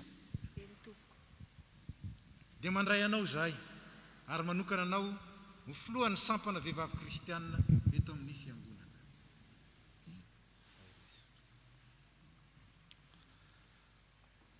Sampana zavamaneno, SZM, Rasomanana, Hermano.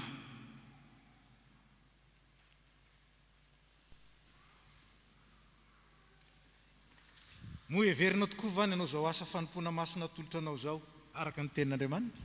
Eny tompoko.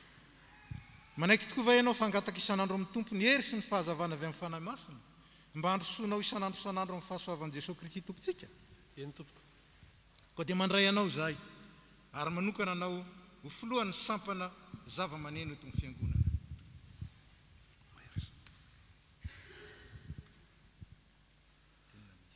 Ary farany sampana tily, Rasamuely, Noro.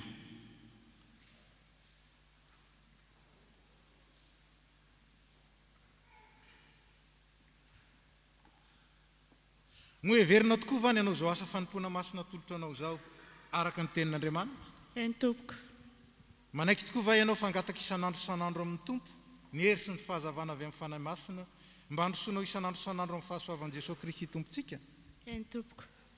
Dia mandray anao zay ary manokana anao ho filohan'ny sampana tily eto amin'ny fiangonana.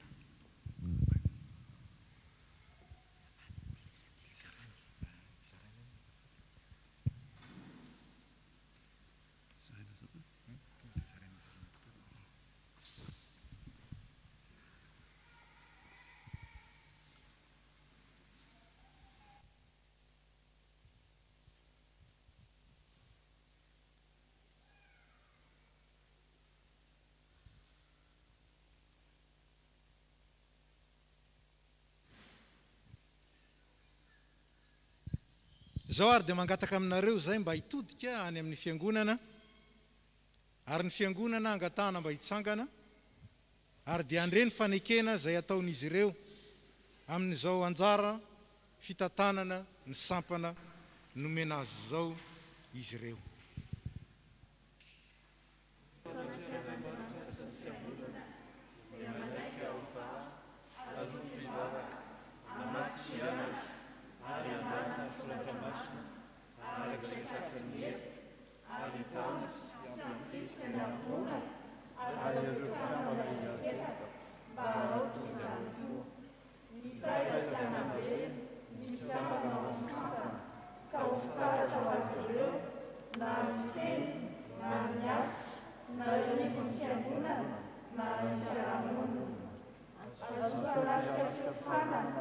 Las, se lo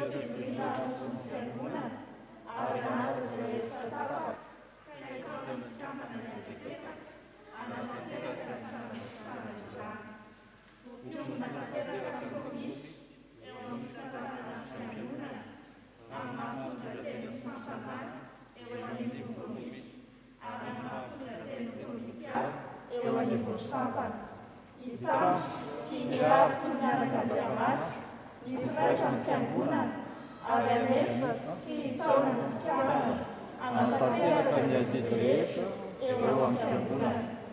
Fahasoavan'Andriamanitra no mba azy.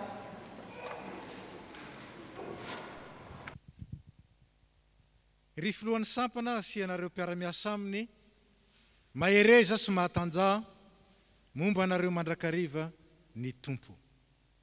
Dia mahazo mipetraka isika rehetra, mahazo mipetraka koa ianareo valo menada sy ny loholona.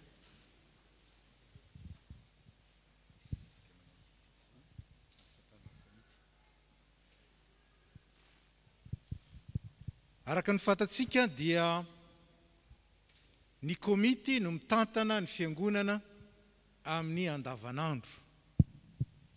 Ary andraikitra lehibe izany satria Jesosy Kristy ny lohan'ny fiangonana. Misolo tenan'ny Kristy eo amin'ny fitantanana ny vatany ny komity. Ary araka izany zava-dehibe ny azahoan'izy ireo koa manatanteraka ny fanekena eo anatrehan'ny fiangonana sy eo anatrehan'ny tompo. Ataontsika ny hira 8:valopolo ny andininy fahatelo.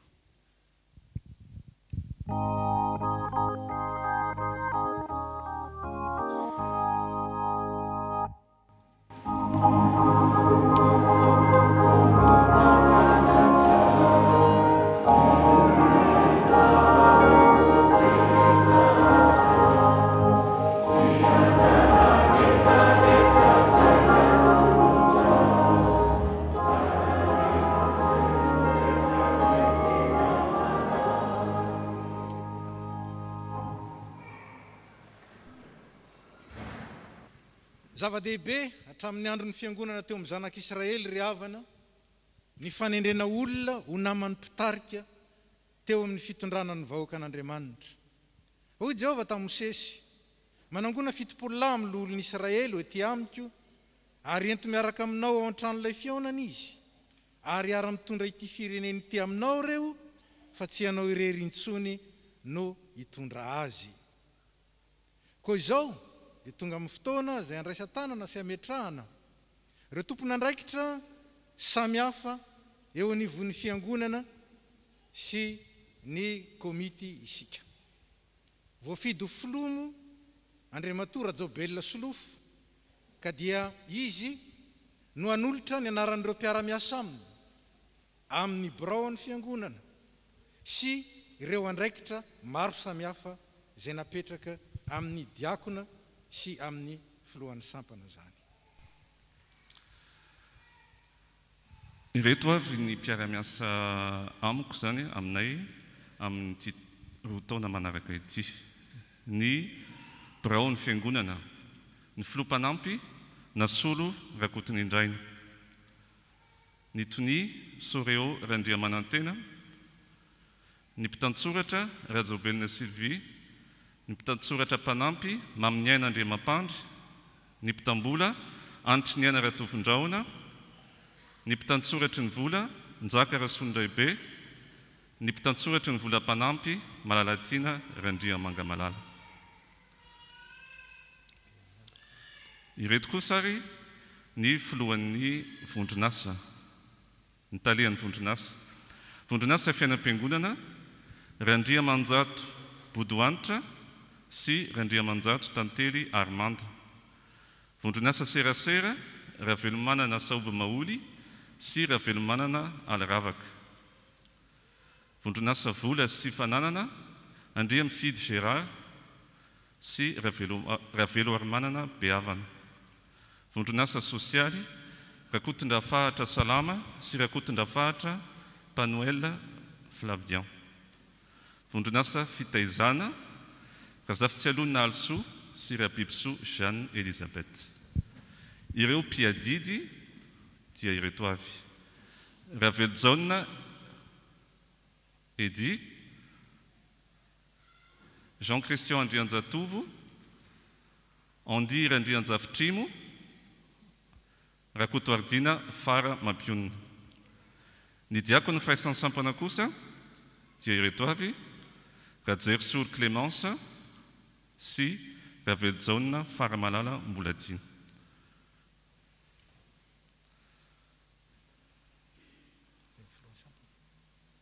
Ny filohan'ny sampana feon'ny mazava Andrianjavitrimo Arniony. Ny filohan'ny sampana fifoazana Ramiandro Soa Brigitte. Ny filohan'ny sampana SLK Rasolofo Dominique. Ny filohan'ny sampana STA Rakoto Malalamisa. Ny filohan'ny sampana STK Rajobelnarina. Ny filohan'ny sampana SVK Andrianjatov Lalao. Filohan'ny sampana SZM Rasomanana Hermano. Ary ny filohan'ny sampana Tily Rasamuely Noro. Enoy ary ny tenin'ny tompo amin'ny piasany. Zay miaino anareo dia miaino ao ny tompo, ary zay mandaha anareo dia mandaha. Izao koa ny teniny, indro zao momba anareo mandrakariva mbara-pahatonga ny fahataperana izao tontolo izao. Ary dia enoy, raiso anareo ny tenin'ny soratra masina hoe mangataka aminareo zay mba handeha mendrika ny fiantsona, zay niantsona anareo amin'ny fanetetena rehetra sy ny fahalemem-panahy amin'ny faharipo mifandefitra amin'ny fitiavana, mazoto mitana ny firaisana amin'ny fanahy amin'ny fipihavanana. Ho antsika fiangonana kosa dia enoy raiso ny tenin'ny soratra masina izay mampirisika atsika mba hanoa ary indrindra hanaraka tsara ny fandaminana sy ny fanetsiketsehana zay tanterahan'ireo zay voafidy hitarika antsika ao amin'ny fanompoana masina. Mangataka ny fiangonana manontolo mba hitsangana. Hoy ny soratra masina, mangataka aminareo zahay mba ekenareo zay mikely aina sy mitondra anareo amin'ny anaran'ny tompo, ary mananatra anareo mba hajainareo indrindra amin'ny fitiavana izy no ny asany. Tesalonianina 2:5, 12 sy 13. Ary koa tandremo mba tsy ho lavinareo zay miteny, manekeny mpitondra anareo araka zay tokony ataon'ny mbola ampamoahana mba hanaovany zany amin'ny hafaliana fa tsy amin'ny fisentoana, fa tsy mahasoa anareo izany. Hebreo 12, 15 sy ny 17, 17. Koa dia misolo tena ny fiangonana manontolo zay, ary eto ny filoha zay misolo tena anareo rehetra koa, ka dia mandray anareo ho piasan'Andriamanitra, birao mpitarika ny vondronasa, diakon'ny firaisan'ny sampa, mpiadidy ary filohan'ny sampana zay mpikambana amin'ny komitin'ny tafo FP Matolozy amin'ny anaran'ny ray sy ny zanaka ary ny fanahy masina.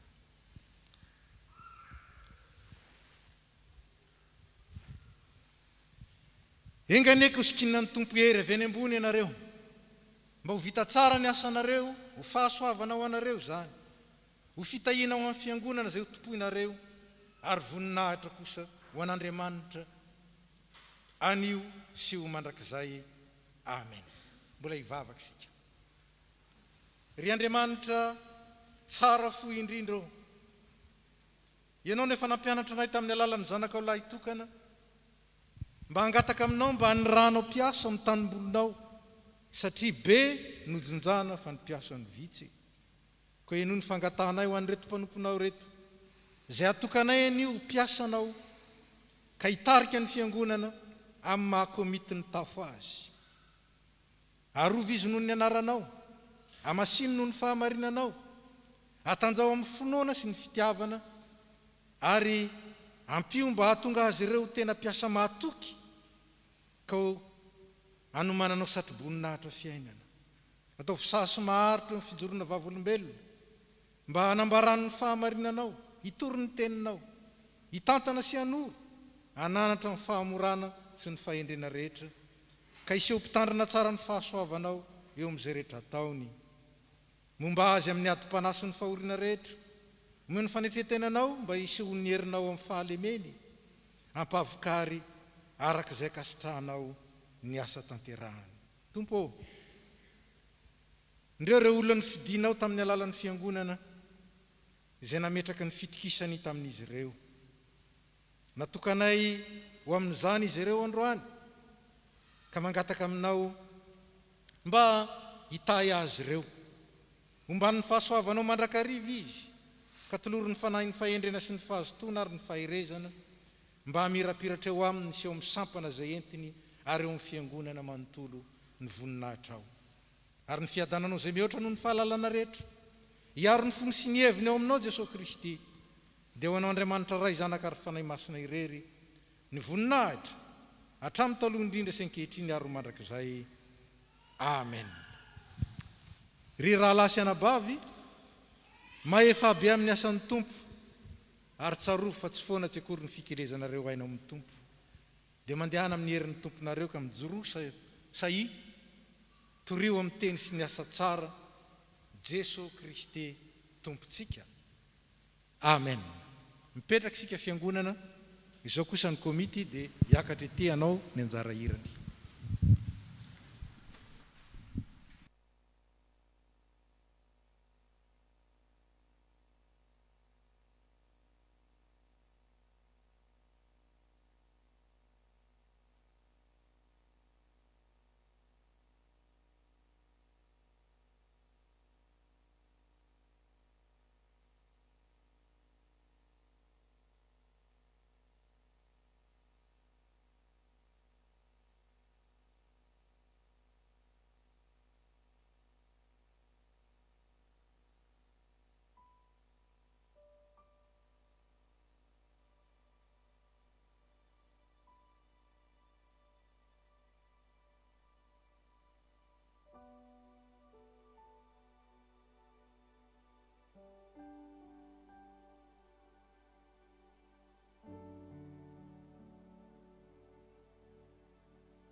Ni fuku kazuni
Ndety.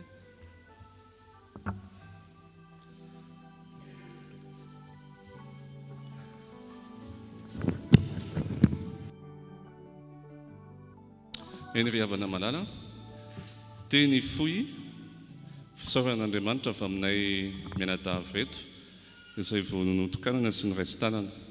Lehibe Andriamanitra ka isaorana ny anarany satria mpanompo tsy mahasoa nefa nantsony ka dia ho azy rery ny voninahitra. Amin'izao andro nanokanana anay izao sy nandraisana tanana ny komity dia misy fahatsiarovana atolotray ho an'ny fiangonana anohanana ny projet trano fiangonana dia atolotray ampifaliana sy ampanetretena izany izay hitantsika anatin'ity valopy ity. Manaraka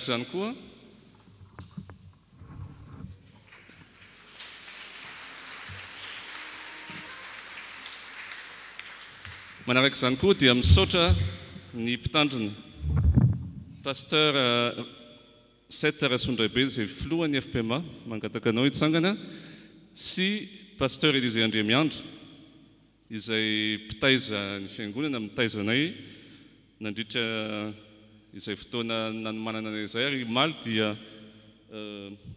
pasteur Seta Rasundraibe no nanao ny fampianarana ny fanomanana izao andro lehibe ho anay izao ka dia misaotra anareo mirahalahy ampifaliana no anoranay izany saorana izany ary sambatra izahay satria manana ray aman-dreny mpitandrina mitaizanay manoro lalana anay, sambatra ny fiangonana satria manana ray aman-dreny mpitandrina mitaizantsika sy manoro lalana antsika ka dia ny fiadanan'ny tompony ho aminareo mirahalahy sy ny ankonanareo ary mahefabe tokoa amin'ny asan'ny tompo. Manaraka izany zao tsy tia vao mifanatry tava ka misy solombodia koa izay omena ianareo satria tokony natao zany tamin'ny voalohany taona moa fa tsy nisy ny fionana ka misy fiarabana zany atao hoe tratra ny taona na dia efa volana febroary tsika izao mbola tsy tara ka dia raisom-pitiavana tompoko ny folo manolotra feno fitiavana ny mameno izany ka dia mirary anareo izahay aleo alasana amin'ny asa fanompoana ataonareo ary misaotranao manokana pasteur Seta Rasundraibe ny solotena ny FPMA manontolo amin'ny fahatongavanao anio zava-dehibe aminay zany ary derainay ny tompo ary ho azy ny voninahitra. Misaotra tompoko.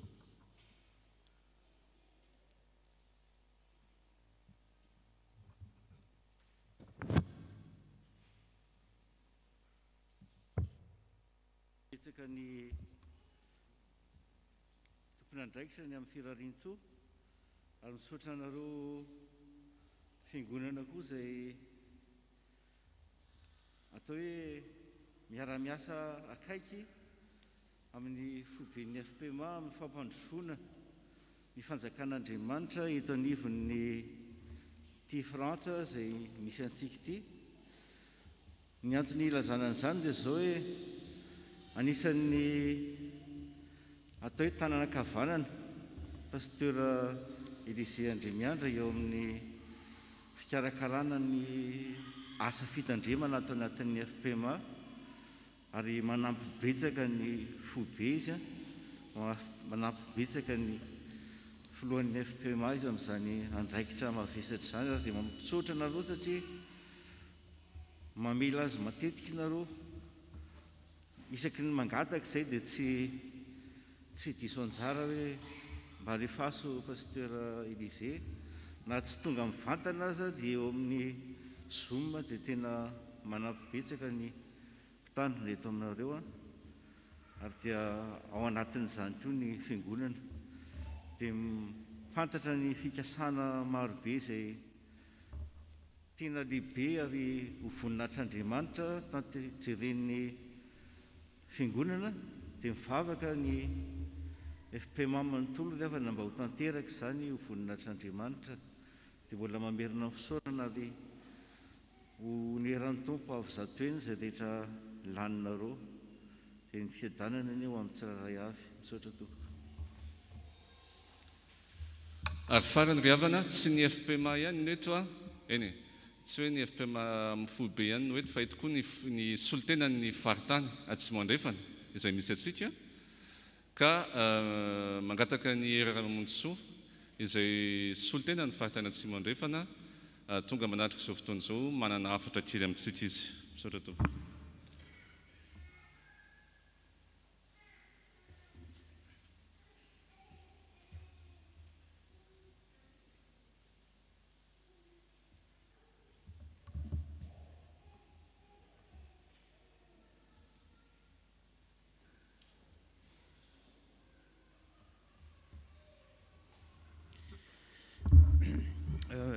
Tompoko lahy sy tompoko vavy ry fiangonana malala eto Tolozy, mamangy antsika amin'ny anaran'ny tompo ny faritany Atsimandrefana amin'izao fotoana lehibe izao. Roa sosina ny fanokanana diakona androany eto amin'ny faritanitsika Bordeaux sy Toulouse, koa ny tenanay no misolotena ny bran faritany Atsimandrefana anio. Miarahaba no misaotra manokana ny mpitandrina sinodaly Flo FPMA tonga mampahery antsika mizara ny tenin'Andriamanitra. Misaotra indrindra pastera nafohy fotoana nandao tokantrano. Misaotra anareo fohy be satria tanteraka teto amin'ny faritany Atsimandrefana ny fanokanana diakona tany La Réunion tamin'ny volana Desambra sy tany Montpellier. Androany zany dia ny tafy Bordeaux sy Toulouse no anatanterahana izany fanokanana izany. Ary raha sitrapon'Andriamanitra dia amin'ny volana Marsa ny fanokanana ny diakona any Clermont-Ferrand. Andriamanitra nafihery anareo lalandava pastera amin'ny asa masina izay antsoroanareo. Rarosoa hatrany anareo mivady tompoko. Fotoana sarobidy anio, andro ray toa zato, koa mirana ny saina, faly ny fo, dia misy masikarytsika, tsikitsiky, tretrika ny fanahy. Koa misaotra sy mideran'Andriamanitra telo izay ray isika nahatratra izao fotoana izao. Fotoana fametrahana anareo olom-boafidin'Andriamanitra mandritry ny roa taona indray. Koa izao ny vatsy mpanahy sy ny afatra atolotry ny faritany Atsimandrefana anareo, izay tsara tadidiana isaky ny mivory manapaka hevitra isika sy miasa ho an'ny FPMA Toulouse. Efa voambaran'ny toritenin'ny Dr Révérend teo ny asa misiona izay niantsoina Mosesy, Jérémie, Isaia, Paoly ary naverin'ny paster Élisée teo ny mikasika ny Mosesy. Koa ity indray manokana ity dia mikasika ny Davida. Samuela, bokin'ny Samuela faharoa, toko fahadimy, andininy voalohany. Ary Jehova no efa nilaza taminao, ianao no mpiandry ny Israely vahoakako, ary ianao no mpanapaka azy, ary dia tonga tao Hebrona ny loholon'ny Israely rehetra, ary Davida mpanjaka nanao fanekena taminy tao Hebroma teo anatrehan'i Jehova, ary dia nanositra ny Davida mpanjaka ny Israely izy. Ianareo ny mpiandry ny FPMA Toulouse sy ny manodidina. Namiditra na mivoaka ny vahoakan'Andriamanitra, dia ianareo ny mpiandry azy. Misy ny sahirana, misy ny osa, misy ny dopahoriana, misy ny marary, misy ny eto amin'ny vohitro Toulouse, ary koa misy koa ireo lavitra sy akaiky. Misy ireo miandrandra sy mangaitaeta anareo. Villefranche, Montauban, Villemur, Agen, Saint-Gaudens, Tarbes, Auch, Pamiers, Saverdin, Carcassonne, mbola maro ireo tanàna fa tsy voalazako eto daholo.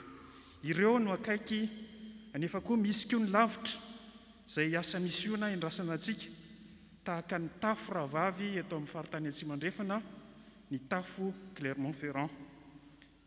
Ianareo ny mpiandry ireo vahoakan'Andriamanitra rehetra ireo. Koa miarahaba tompoko mitsodrano anareo ny faritany Antsimandrefana, mahaleova, mahalasana amin'ny fiandrasana ny ondry, dia voninahitra Andriamanitra irery ihany ny asa rehetra ho totosainareo.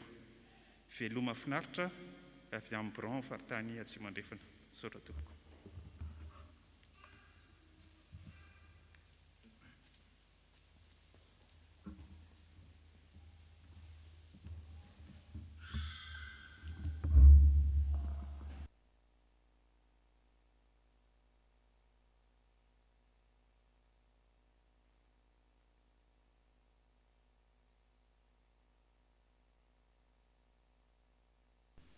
Izao dia tonga amin'ny fotoana ilazana ny raharaham-piangonana isika mangataka ny tompony anjara iroso amin'izany.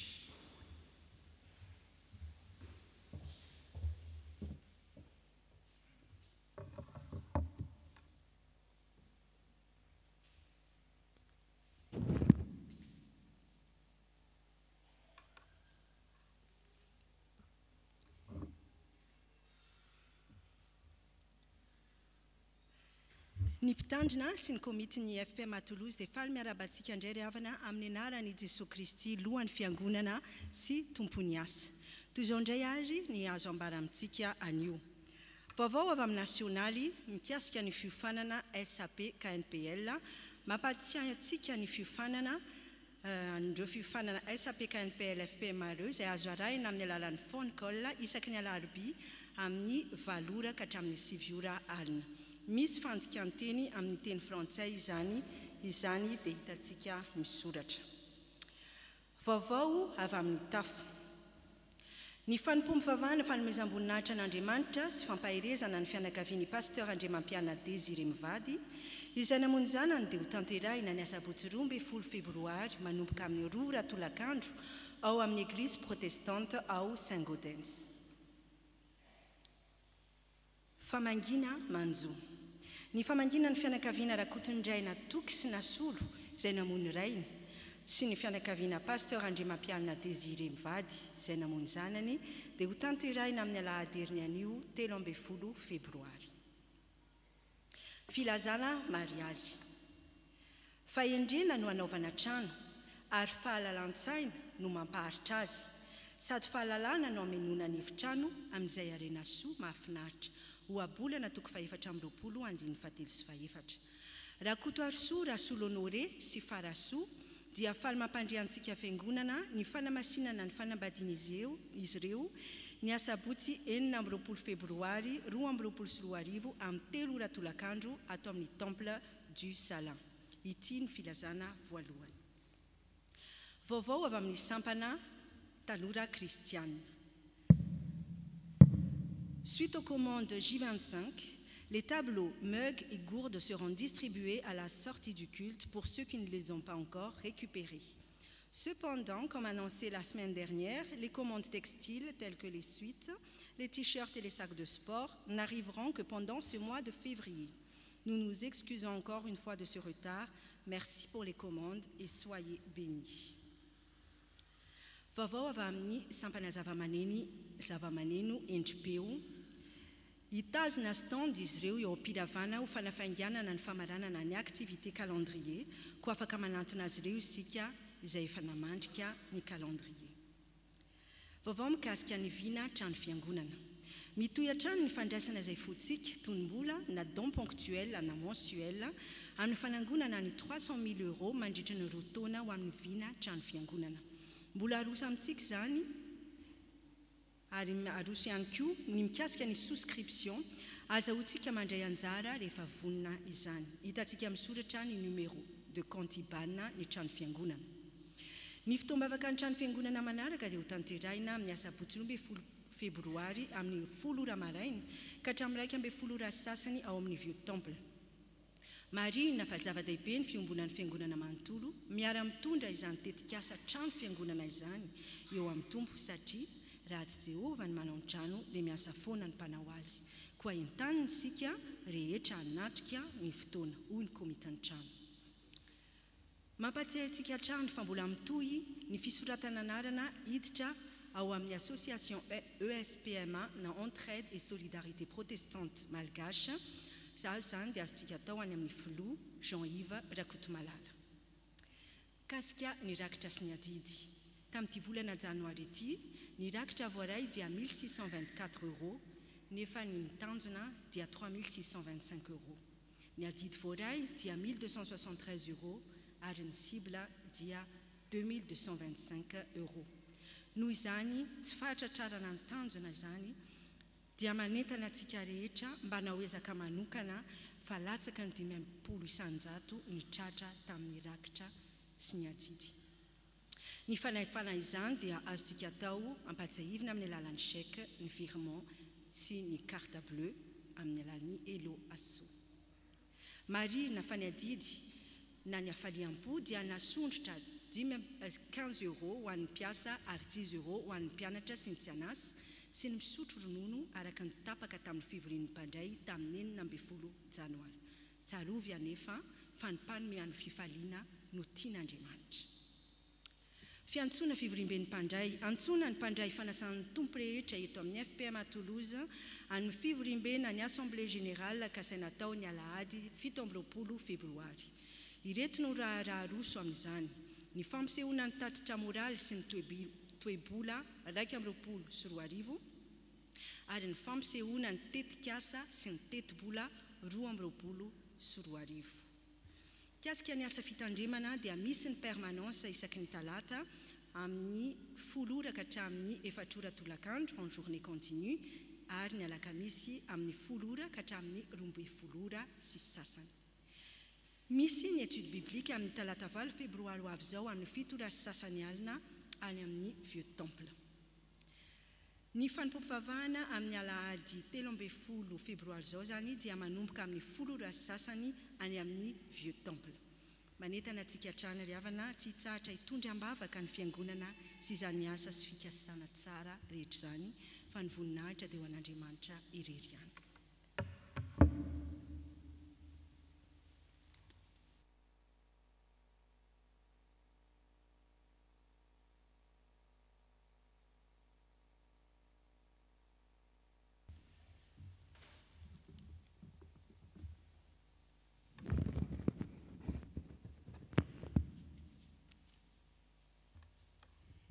Tamin'ny Alahady 9 ny volana Desambra dia nanao fitaom-pivavahana manokana isika ho an'ny fianakaviana, ary tamin'izany namporosehana antsika indrindra mba hisiny ny atao hoe cellule na ny culte familial ny tokantrano. Zany hoe mba miaraka ny fianakaviana araka ny nazavaina tamin'izany, manomboko amin'ny fianakaviana ny fiangonana, manomboko amin'ny isa tokantrano ny fiangonana. Zay vao mitambatra fiangonana, ary arak'izany dia tena toerana ahazahoana manatanteraka ny fiombonam-panahy amin'ny alalan'ny culte familial ny tokantrano. Dia tamin'izany no nanomezana antsika fitaovana vitsivitsy, ka misy ity fitaovana anankiray ity ny parole du jour, izay mivoaka isa 3 volana, ny volana febroary, marsa ary aprily no nivoaka. Ka azahoany tsirairay na azahoany fianakaviana zany mamaky ny tenin'Andriamanitra ary mahazo fanazavana ny amin'izany tenin'Andriamanitra iaraha mamaky zany sy fampizarana. Ka dia misy 5 izy ao, ka angatahany sika zay lina amin'izany, tianana an'izany na ho an'ny culte personnel na ho an'ny culte familial, aza misalasala makatsy amin'ny rehefa mirava fa misy ao. Angatahana kosa ireo zay efa manaraka izany maka an'izany any amin'ny internet mba tsy haka intsony, mba hajanona ho an'ny sasany zay tsy manana accès internet na tsy dia havanana amin'izany ny boky zay mivoaka ao zany. Zay zany ny fitaovana hafa moa dia efa nilazaina antsika ihany, misy ao amin'ny internet ny mana isan'andro, misy ny fitaovana hafa koa zay efa nilazaina tamintsika. manaraka izany dia fanaontsika ny miaraba ny vahiny izay tonga ary mamela eto anareo iaraba manokana aloha satria efa vita ny fiarabana ny filoha sinodaly efa mahazatra ny fiangonana no mahita azy fa mahita azy mivady dia tsy mbola mahazatra ka angatahana mba hitsangana nareo mivady mba ho hitan'ny fiangonana satria ny fitandremana dia fitandremana tanterahan'ny mpivady ka dia faly zay mandray anareo ary efa vita teo ny fiarabana noho ny tratran'ny taona ny firarin-tsomo dia ohatran'ny farilavavano ny tsy lany amamina ka dia mbola mirarosoa anareo zahay mirarosoa amin'ny zanaka manjafy ary mampita amin'ny FPMA manontolo ny fiarabana sy ny firalahiana avy amin'ny tafo FPMA Toulouse dia izy eny mbola hitantana sy aro anareo hatrany antanteranareo zao adidy mavesatra mitondra ny FPMA manontolo izao dia ho tahin'Andriamanitra tompoko misaotra indrindra dia misy amintsika koa mety mandalo eto zao na voatonga onona fanaontsika ny miaraba izy ireny sy manonona ny fiadanan'ny tompo ko an'izay mandalo na zay voatonga zao vao miaraka aminay eto dia angatahana mba hitsangana tompoko sika zay mandalo na voatonga hoy ny tompo hoe mifandraisa ianareo tahaka nandraisan'ny Kristy ianareo voninahitr'Andriamanitra tsy fombafomba akory ny fandraisana anareo fa tena baikon'Andriamanitra ary fijoroana ho vavolombelona ary ao anatin'izany no anehoanay ny fifalianay mandray anareo ary indrindra ny tombontsoa azonay nanananareo ny ombona tamin'ny vavaka teto nampiombona ny feonareo tamin'ny hira ary nampiombona ny fanahinareo tamin'izao fiaraha-mivavaka izao mankasitraka tompoko ary dia Andriamanitra ny fahasoavana ane ahatanteraka soa ny antony natongavanareo eto ary mbola hitantana anareo izy ene anome anareo zay rehetra ilainareo izy ene anambona sy tay anareo mandrakariva ary tsy mbola tarangambo zao raha mirary taona 2024 feno fitahiana feno fifaliana ary feno fahasambarana ho anareo zay ary tsarovy fa na oviana anareo ny mandalo eto misy toerana ho anareo eto amin'ny FPMA Toulouse dia misaotra indrindra tompoko makasitraka mahazo mipetraka nareo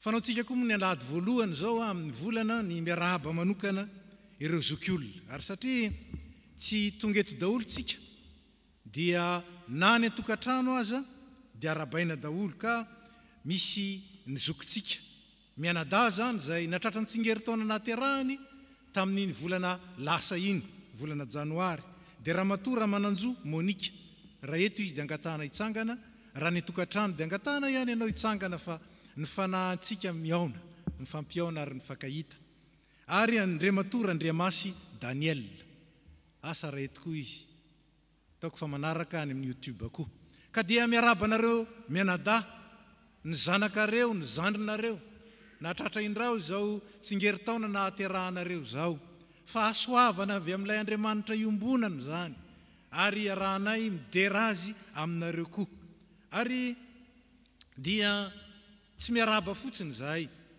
fa mirarosoa indrindra ho anareo ary ny tenin'Andriamanitra zay entinay mampahery anareo dia ny tenin'ilay tsy miova sady mahatanteraka ny fitahim-pana feno ho an'ny olony mpanompoka ianao efa ny fidiko ka tsy mba hafoiko mitantana anao amin'ny tananakavanany fahamarinako aho fa mandra-pahantotrareo dia tsy miova aho hoy ny tompo Isaia 1:7 sy 4:7 ka dia zany nampitainay aminareo zany teny zay mamy loatra fa indrindra toko-pitiavana sy fahatokiana avy amin'ilay Andriamanitra efa tiantsika ary namonjy antsika ao amin'ny Jesosy Kristy ary mbola mitantana ny fiainanareo ny irinay rehetrarehetra na ny eto zany na tsy eto miombona amin'izao dia ho tratra ny ela indrindra ianareo fa ela indrindra feno fiadanana avy amin'ilay Andriamanitra tiantsika hivavaka isika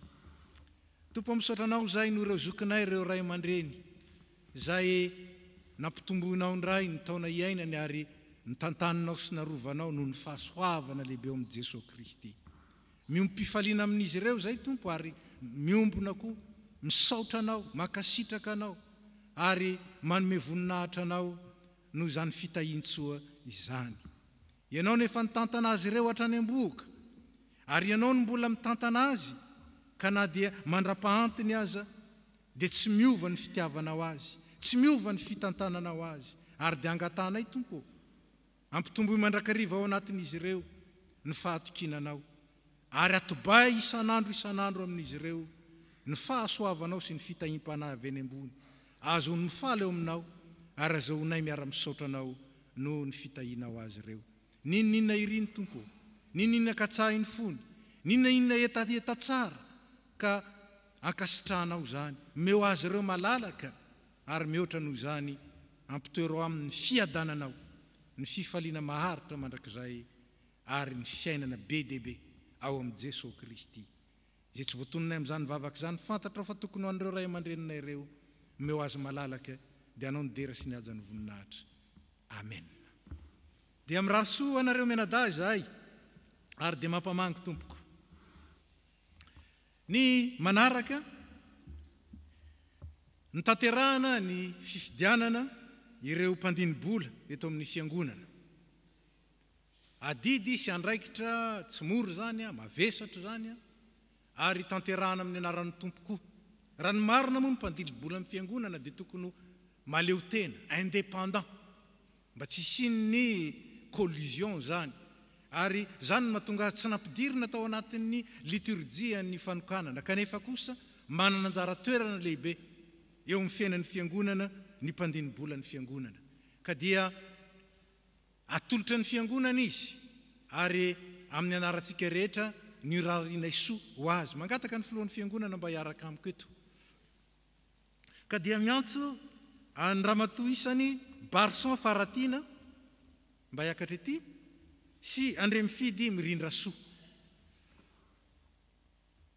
Mangataka aminareo mirahavavy mba hiakatra ety tompoko.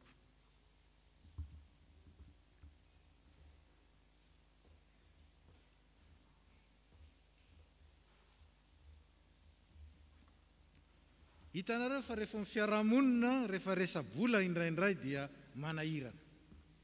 Kanefa eo indrindra no hipetrahan'ny fifampatokisana. Ary izany no reharehanay manana anareo. Izay hanara-maso anay, anitsy anay ny amin'izay tsy mety, ary indrindra anampy anay koa eo amin'izay tokony amboarina, ahatonga ny fitantanana ny fananan'ny fiangonana ho ara-dalàna, nefa ihany koa maneho ny firahalahiana sy ny fifankatiavana. Ka dia faly zay, miarahaba anareo mirahavavy ary indrindra mandray anareo mirahavavy. Mirary soa mba omen'Andriamanitra hery sy fahazavan-tsaina ny anareo, omeny fahendreny anareo, azahoanareo matateraka tsara ny andraikitrareo ao anatin'ny fanany zany andraikitra izany. Ary dia mivavaka sy manohana anareo zahay, ambavaka mitondra anareo amin'ny tompo. Ka mialohan'ny arabana ianareo dia hiara-mivavaka sika. Tompo misaotra anao ny amin'izy mirahavavy izay notendrenao indray ary nofidian'ny fiangonana amin'izao andraikitra izao. Asanao zao tompo ka dia mangataka aminao zahay, meo azy ireo izay ilainy, ny fahendrena, ny hery, ny fahasalamana, ny fahazotona sy ny fitozona, dia ny faharetana zany. Meo azy ireo koa ny fifalianao, meo azy ny fahatanterahana sy ny fahavokarana be, ary ataovy mahita ny voninahitra ao anatin'izao fanompona izao. Ary ninona ilainy azahoany mantanteraka tsara izao andraikitra sarobidy izao dia meo azy. Ary ny fiangonana koa dia manavao eto ny fanoratena mba handeha mahitsy eo amin'ny fitantanana ny fananana izay apetraka ao tantanana ampandrosona ny asan'ny fiangonana. Tompo ampio zay rehetra ary aoka amin'ny alalana izy mirahavavy reto iseho ianao ilay Andriamanitra fahamarinana fa ilay Andriamanitra masina indrindra koa. Dia rainay ianao ankalazainay ianao noho ny asanao tsy mitsahatra. Misaotra tompo. Amen. Dia amin'ny anaran'ny fiangonana izay miarahaba anareo, tsika kosa mitehaka.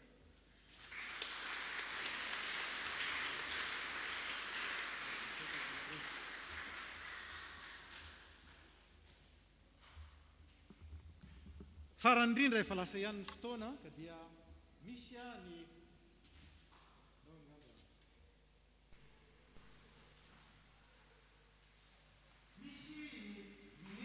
trano satria motsika dia miditra ao amin'ny projet trano amin'izao fotoana izao ka dia inona atolotra anareo ny atao hoe fanetsiketsehana amin'izao andro androany izao tsy voazary reto daholo ny vaovao rehetra kanefa kosa dia matoky izay fa hanampintsika sy amporisika atsika anatanteraka tsara izay efa ny faneketsika ary neketsika teo anatrehan'ny tompo izao minitra ny trano izao izay tanterantsika isaky ny alahady voalohany amin'ny taona roa ihany ny slide zaraineto ary amin'ny tinana ny zavatra rehetra ny voalohany dia lamina sy famporisiana ao anatin'izany lamina zany hoy ny tenin'ny malagasy hoe ny mitabe tsy laniny mamba ny vazaha dia miteny hoe si tu veux aller vite pars tout seul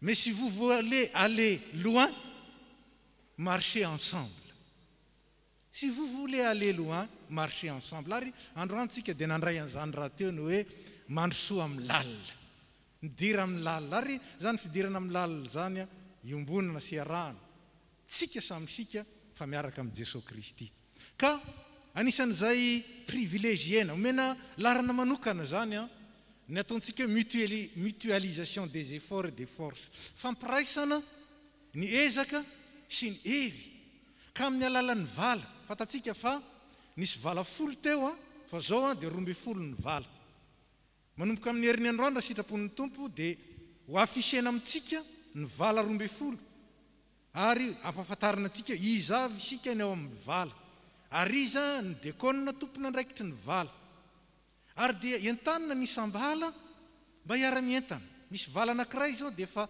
nanao tonom-boly izy ny fanaraka izy andao piraisitsika dolidoly ny ezaka ataotsika ka dia zao no andraisantsika anjara amin'ny trano misy sampana anankiray koa zay efa nieritreritra zany ary efa miezaka androso hoe ansika amin'ny mahasampana atsika andaotsika ampiray ny hery ary indrindraindrindra ao anatin'izay inona ny tompontsoa par rapport amin'ny mandeha rery dia misy émulation ao fifamporisiana mame ohatra anankiroa anareo telo satria mariny reto nisy olona zay nanomboka nanolotra hoe ny 30 € par mois nomeko rehefa nyresadresaka teo izy samy zareo niakatra 50 € dia ozy izy le anankiray mbola zao aloha zay zao zay ny 50 € par mois fa nisy anankiray ny ainga tamin'ny 100 € izy dia rehefa nifampiresaka tany indroa izy nifampiresaka tamin'ireo namana dia ao any hoe andao atambatra le izy tsy ampy ty amintsika alao zao ny tratrarintsika raha izany ampitombonay ny anay dia nataony 120 € ary farany dia nisy zay nanonona 120 € saingy rehefa hoe atambatra isy ezaka tsangam-bato ange ty raha ty dia 150 € no nekeny izy mianakavy fa atolotra isam-bolana ho amin'ny ezaka trano fiangonana mba ilazana amintsika hoe tsy mandeha rery fa miaraka mampiombona hatrany hatrany ary zay le ezaka mutualisation ka nany amin'ny vala nany amin'ny sampana nany amin'ny département na mety ho fianakaviam-be koa ary tsy maninona tsy manakana mihitsy zany ny tsirairay raha ohatra ka alao zay anao rery tsy maninona akory fa ho hitanareo fa afa kokoa lay fiombonana satria zay mahafiangonana antsika zay zany namporisiana ary indrindraindrindra zay moa le tenin'Andriamanitra entina maninona ty izy mampiorina azy dia ny hoe ankehitriny ary nahoana aoka isika hiara-mamidatra amin'izao seulement au point où nous sommes maintenant marchons d'un même pas Philippiens 3:16 io zany no voalohany amporisiana atsika ka manomboka ny volana janoary moa le ezaka ataontsika 300 000 € ao anatin'ny 24 mois ny ezaka ataontsika ry havana raha napetraka n'Andriamanitra tamintsika zany dia zao tsy Andriamanitra mila kisa Andriamanitra fa vitatsika zany matoa napetrany amintsika anjarantsika kosa mitoky aminy sy manorina ny fiainantsika aminy mba azohony mampitombo ao anatintsika sady mandray fahasoavana no manana koa ny fahaiza-manome na ny fahalalan-tanana ny farany ny faharoa zany dia mitatitra amintsika ny ezaka vita hatramin'izao. Lelavoly raha resahan'ireo, tsy tonom-bola, tsy promesse de don, fa ireo don zay nomena. Nisy raha nanao promesse saingy somandry miandry kely fa hoe aiza ny ina moa ty izy ny riba nynorana azy na ahoana moa izy ty alefa amin'ny fiangonana sa alao amin'le association. Raha sitrapon'Andriamanitra dia ho tapaka amin'ny herinandro ambony io ny amin'izany. Araka izany dia efa afaka manolotra foana isika satria misy an'ilay sous-compte eo amin'ny fiangonana izay azontsika mandrotsaka ho an'ny fiangonana. Nisy nefa nanao izany ka nisy ireo voaray tamin'ny volana janoary iny 720 €. Hozy izy mbola misy ireo salasala ny andry ka dia raha sitrapon'Andriamanitra tsy ho ela dia isy ny bulletin de souscription azontsika fianona ao anatin'izay koa ny misy ny riba définitif zay ametrahana ny vola angatahana isika mba iroso amin'izany. Hatramin'izao ny voangona dia 22 237. Raha ny projection manoloana ireo promesse efa nisy marihana fa vitsy ihany ny promesse voaray hatreto aloha satria miandry ny akabeazantsika. Dia tokony ho 45 040 eo no miditra iny volana janvier. Nefa araka nylazaiko anareo teo hoe mazava ihany ny antony na tonga antsika misalasala. Ny amporisiana antsika dia zao hoe tongotra be andakana ny antsika ka dia andao androso ndao andeha. Zay zany nolazaina minitra foy ny trano. Efa manomboka ny asa fitrandrana ary efa mietsika ireo commission 10 ny angatahana amintsika. Voalohany mba hiditra any amin'ny commission dole araka ny fanomezam-pahasoavana, fa ny faharoa mba handray anjara amin'io tsika vitatsika io ary zay ny amaranako azy fa isika dia misy objectif roa. Voalohany dia ametraka tsangam-bato an'ny taranaka isika, efa nilazaiko ihany. Raha ho vita io trano io dia mba ho sorata ao anatin'ny bokin'ny trano izay rehetra nandray anjara tamin'izany ezaka izany, ho hitan'ny taranaka. Ho hitan'ny taranaka izy angeny namela n'ity tsangam-bato lehibe ity ho anay ankehitriny. Ho hitan'izany afaka 30 taona, afaka 50 taona, eny mety ho afaka 100 taona azy. Ary ny faharoa, tsarovy fa rakitra ho any an-danitra, rakitra petrakitsika any an-danitra. Ny asa soa sy ny asa tsara izay tsika manatanteraka, ny asa ny fiangonana sy ny fanabeazam-bo, ny asa fanompoana napetraky ny tompo amin'ny fiangonana. Fatatsika tsara ny olana ny amin'ny trano ary ny ainantsika teo eo zany. Tamin'ny krismasy tsika dia lasa nandeha tany amin'ny kilometra be tany satria tsy ampy ny trano. Amin'izao fotoana izao be dia be ireo fivoriana tsy vita, ireo projet tsy vita noho ny tsy fananana trano ka dia entanitsika zany mba tsy hisalasala intsony fa androsotsika. Fa inoko fa afaka taona vitsivitsy, tsy vezivezy tsony sika fa indrindra mbola hitombo be dia be ity fiangonana ity satria nandray anjara tamin'ny projet n'Andriamanitra amin'ny fampitombonany ambaindainy isika mianakavy. Farany indrindra rehefa mirava eto sika dia misy diakona sy komiten'ny trano zay azosika atonina, zay misy valopy ao ho an'izay rehetra tian'olotra na isika zay mandalo azy dia afaka manolotra ho an'ny trano. Ary misy koa ao anatin'ny valopy io zany ahafahantsika mandray anjara na isika koa aza zay nina moa ty izy anao promesse de don afaka atao terahantsika ao anatin'izay valopy zay na ponctuel na mitohy ka dia isy an'io valopy io zay disponible ho antsika rehefa avy eo. Zay fa dia ho an'Andriamanitra irery ny voninahitra ary ho antsika tsiraray avy ny faherezana sy ny fahatanterahana ary ny fahavitriana. Sotra tompoko.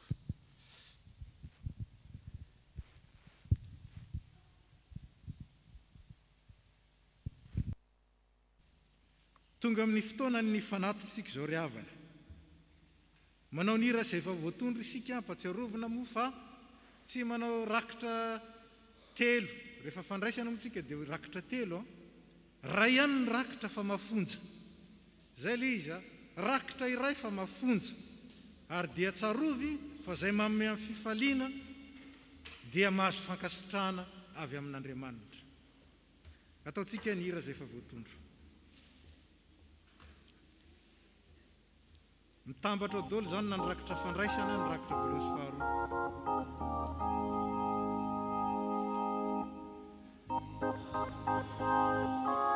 ani Jesosy izano anaky mba ho azy eny atsarany eny antrabe izy tamonje ka zare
tonga amin'ny fotoana izay iraisantsika latabatra amin'ny tompo isika ataontsika ny hira fa 976 446 troisième strophe dia mangataka ny diaconne mba hiakatra ety.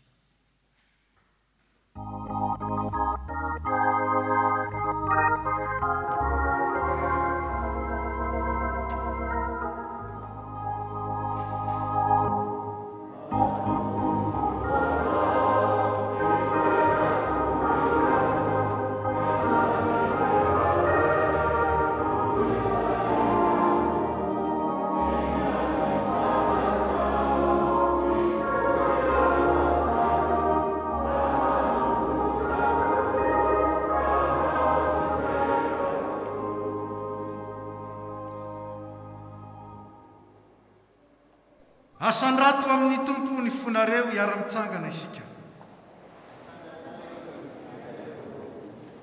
Aoka ho deraintsika ny tompo Andriamanitra. Entiko tompo ray masina Andriamanitra mandrakizay mahefa ny zavatra rehetra. Mety tsy mahavonjy ny saoranainao amin'ny fotoana rehetra sy amin'ny toerana rehetra. Amin'ny alalan'i Jesosy Kristy tomponay izay tia anay sy nanolo tena hamonjy anay. Amin'ny alalany koa ny derany anjely ny fiandriananao. itsao ny fanapahana sy ny fahefana rehetra anao amin'ny tavitra ary arahany fiangonana ny an-danitra sy ty an-tany midera ny anaranao amin'ny fiobiana ary zay koa ankehitriny tompo dia miara-manandratra ny feonay aminy ka mifanajana lehibe ny deranay hoe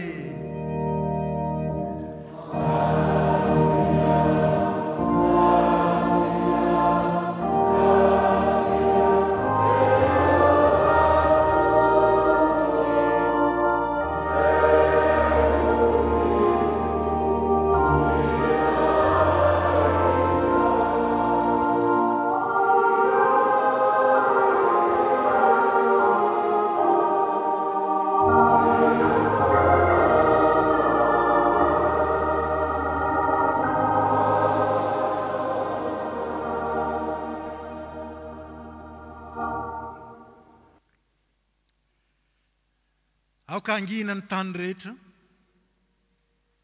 enontsika ary eritreretintsika lalina ny teny voarakitry ny apôstôly masina zay manorina izao fanasana zay ankalazaintsika izao hatramin'ny ny alany Jesosy Kristy tety an-tany ka mandraka kehitriny fa Jesosy Kristy tompontsika tamin'ny aliny izay namadiana azy dia nandray mofo ary rehefa nisaotra izy dia novakiny ka hoy izy raiso ano ity ny tenako izay omenao anareo izao nataovy ho fahatsiarovana dia toy izany koa ny kapoaka rehefa ninana dia hoy izy misotroa amin'ny tenareo rehetra fa ity no rako dia ny amin'ny fanekena vaovao izay alatsaka ho an'ny rehetra ho famelan-keloka ka na ovinana misotro ianareo dia izao nataovy ho fahatsiarovana koa dia misaorany ray izay nampamendrika antsika ny nanjara amin'ny lovan'ny olona masina eo amin'ny mazava amen petraka isika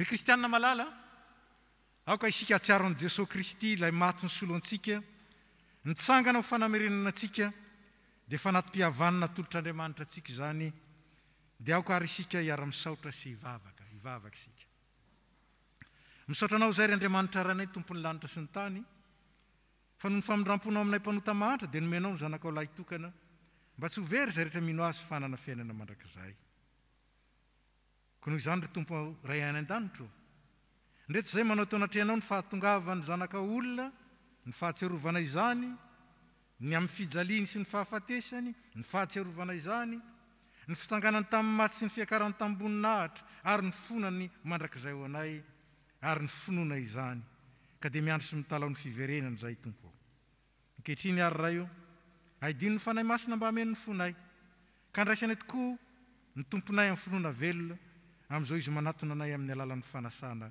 izao miaraka ny fiangonana ry Jesosy Kristy tompo izay izay tonga tao anatrihanao iombona amin'ny latabatra masina dia ampianaro ifankaty tahaka ny tiavanao anao ampianaro ifankaty tahaka ny tiavanao anay izahay ary aoka izay ara-manana ny fiangonana masina manontolo ny fiononana sy ny fifaliana aminao amen 17 andiny ny fahatelo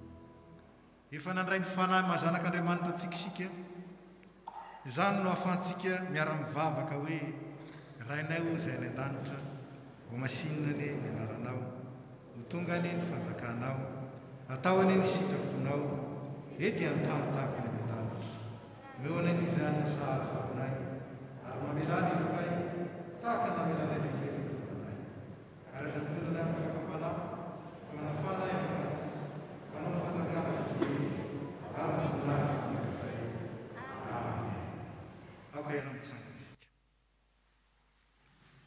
ny mofo izay vakitsika dia firaisana amin'ny tenan'i Jesosy Kristy tompontsika. Ny kapako ny fisaorana izay isaorantsika dia firaisana amin'ny ran'i Jesosy Kristy tompontsika. Hoy ny tompo efa voavoatra avokoa izao ny zavatra rehetra. Manao ny hira faraka 220 isika, mahazo mipetraka ny tsy mpandray ny fanasan'ny tompo, ary ho antsika mpandray ny fanasan'ny tompo rehefa avy mandray ny mofo sy ny divay isika dia mipetraka, ary rehefa tafaverina ity ny diakona dia miara-mihinana amin'ny mofo sy misotro amin'ny kapoaka isika. 220. Oh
hiara-mitsangana ny mpandray fanasan'ny tompo.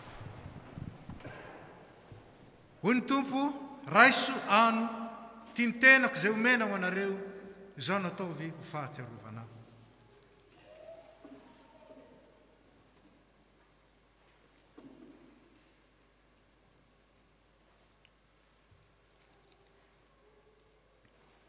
Hoy koa Jesosy Kristy, sotroinareo rehetra ity fa ity no rako, dia ny amin'ny fanekena vaovao izay alatsaka ho an'ny rehetra ho famelan-keloko. Izao no atao ho fahatsiarovana na oviana no misotro ianareo.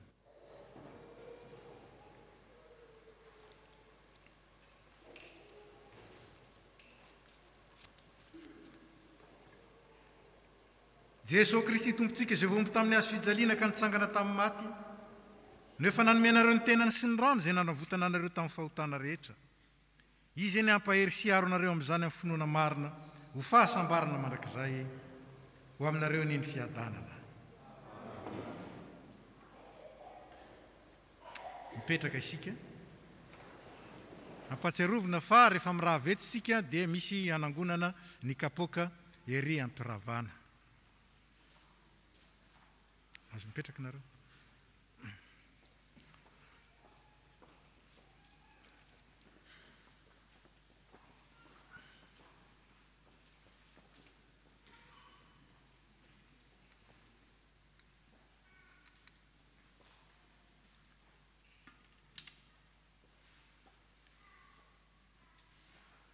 Mbola iara-mivavaka isika. Ry Andriamanitra totoso mandrakizay ho misaotra anao zay, fefa sitraka tokoa ny namana anay tamin'ny zavatsoa, indrindra dia ny tenan'i Jesosy Kristy zanakao mpamonjy anay, sy ny rano sarobidy indrindra, izay mampahatoky anay ny amin'ny fitiavanao lehibe sy ny fahatsaranao tsy miova, ary ny fanaovanao anay ho sampana velona momba ny tenan'ny zanakao. Mangataka aminao zay no famindramponao mba hiazona anay amin'izany fimbonana masina zany, ka andehananay mavovo tsara ny fitiavana sy faharetana amin'ny alalan'i Jesosy Kristy tompo. Ary rehefa nampaherezinao teto zay androany, dia tianay nitondra aminao ireo namanay. Ao ireo namoy havana, tompo, ampionony amin'ny filazantsara ny fitsanganana amin'ny maty. Ao ireo marary, indrindra vokatra izao aretina valanaretina izao dia ny Covid izany. Jereo tsinjovy, ampaherezo ary omeo azy ireny ny fanasitranana sy ny fandresena tao aminao Kristy ilay efa mitondra ny aretina rehetra. Meo an'ireo sahirana tompo, ny vahaolana eo amin'ny fiainany, ary atao vitany fa mahavonjy azy ianao. Entinay mbavaka aminao ny asa fitoriana ny filazantsara manerana ny tany, ny asan'ny fiangonana, indrindra ny FPMA, apetraka aminao ny mpitondra sy ny tompona andraikitra isan'ambaratonga, ary tianay indrindra nametraka ny tompona andraikitra eto amin'ity fiangonana ity, sy izay rehetra izay nametrahanao andraikitra koa. Entinay mbavaka aminao manokana ny amin'ny projet trano, mba anetsehanao nay tsiraray avy, mba ho tomponantoka amin'ny fananganana izany tsangam-bato ho an'ny taranaka izany, fa indrindra ny trano fanompoana izay efa endrik'ilay fiangonana any an-danitra izay ho vataninay ratra zay. Mivavaka aminao zay ho an'ny fandripahalemana manerana ny tany, ho an'ny firenena izay honenanay ankehitriny dia Frantsa mba hitoetreto ny fiadananao, ka hiadananay araka ny teninao. Mivavaka aminao zay ho an'ny Madagasikara, izay andalovan'ny rivo-doza mba tsiray amin'izao andro izao. Tsinjovy ireo vahoaka malagasy, ary mangataka aminao zay mba hienan'ny heriny zany rivotra zany, ary ny tsijanona ny ela ho ny firenenay, dia ampio ny mpitondra sy ny tompona andraikitra, hahay hitsimbona ireo vahoaka madinika, ary hiaro ny vahoaka sy ny valalabe mandry ianao. Mivavaka aminao zay ho an'ireo nandray fahasoavana, ataovy miboboka fitiavana mba hay mankasitraka anao sy mizara amin'ny hafa, ary zay tsy voatononay mivavaka zany, dia ankininay amin'ny anarantsony Jesosy Kristy tompo, ilay mpanefa ny fiainanay izany, dia anao ray zanaka ary fanahy masina, ny dera ny laza ny aja ny voninahitra, hatramin'ny taloha indrindra ka ho mandrakizay. Amen. Dia misaotra an'Andriamanitra isika natateraka izao fanimpom-pivavahana izao ry havana, mamarana ny fotoana isika, ka mialoha ny hifaranan'ny amaranana izao fotoana izao, satria tsy afaka mandray tanana ireo diakonina sy filohan'ny sampana vaovao isika, dia hitsangana izy ireo hanakopakopana ny tanany amintsika ho endriky ny fiarabana ary sika kosa anakopakopana kantanany aminy homariky ny famporisiana sy fampaherezana azy ireo. Dia mitsangana izy ireo aloha anakopakopana tanany amintsika, hitodika any amintsika, ary sika kosa hitsangana dia amaly zany anakopakopaka ny tanantsika.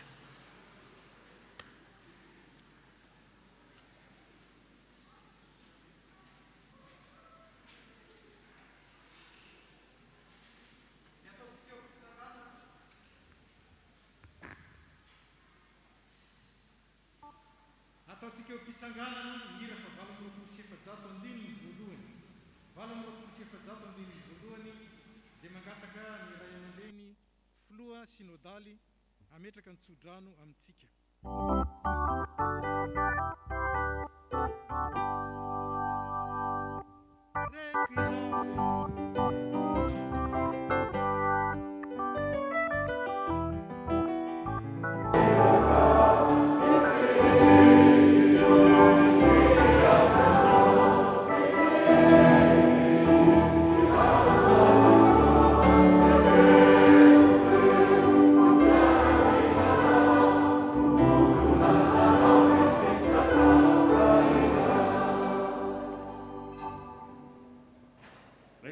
Drano tononona amin'ny anaran'i Jesosy Kristy. Hitay anareo ny Tompo ka hiaro anareo, ampamirapiratra ny tavany amin'ny alohan'ny ny Tompo ka hiantso anareo, anandratra ny tavany amin'ny alohan'ny ny Tompo ka hanomena alohan'ny fiadanana. Mandehana amin'ny fifalian'ny Tomponareo. Amen. Dia voninahitra ao an'Andriamanitra ray zanaka ary fanahy masina, izay hatramin'ny taloha indrindra ka ho mandrakizay. Amen. Mandehana amin'ny fiadanana ka manontony tompoko. Dia mirava isika tompoko.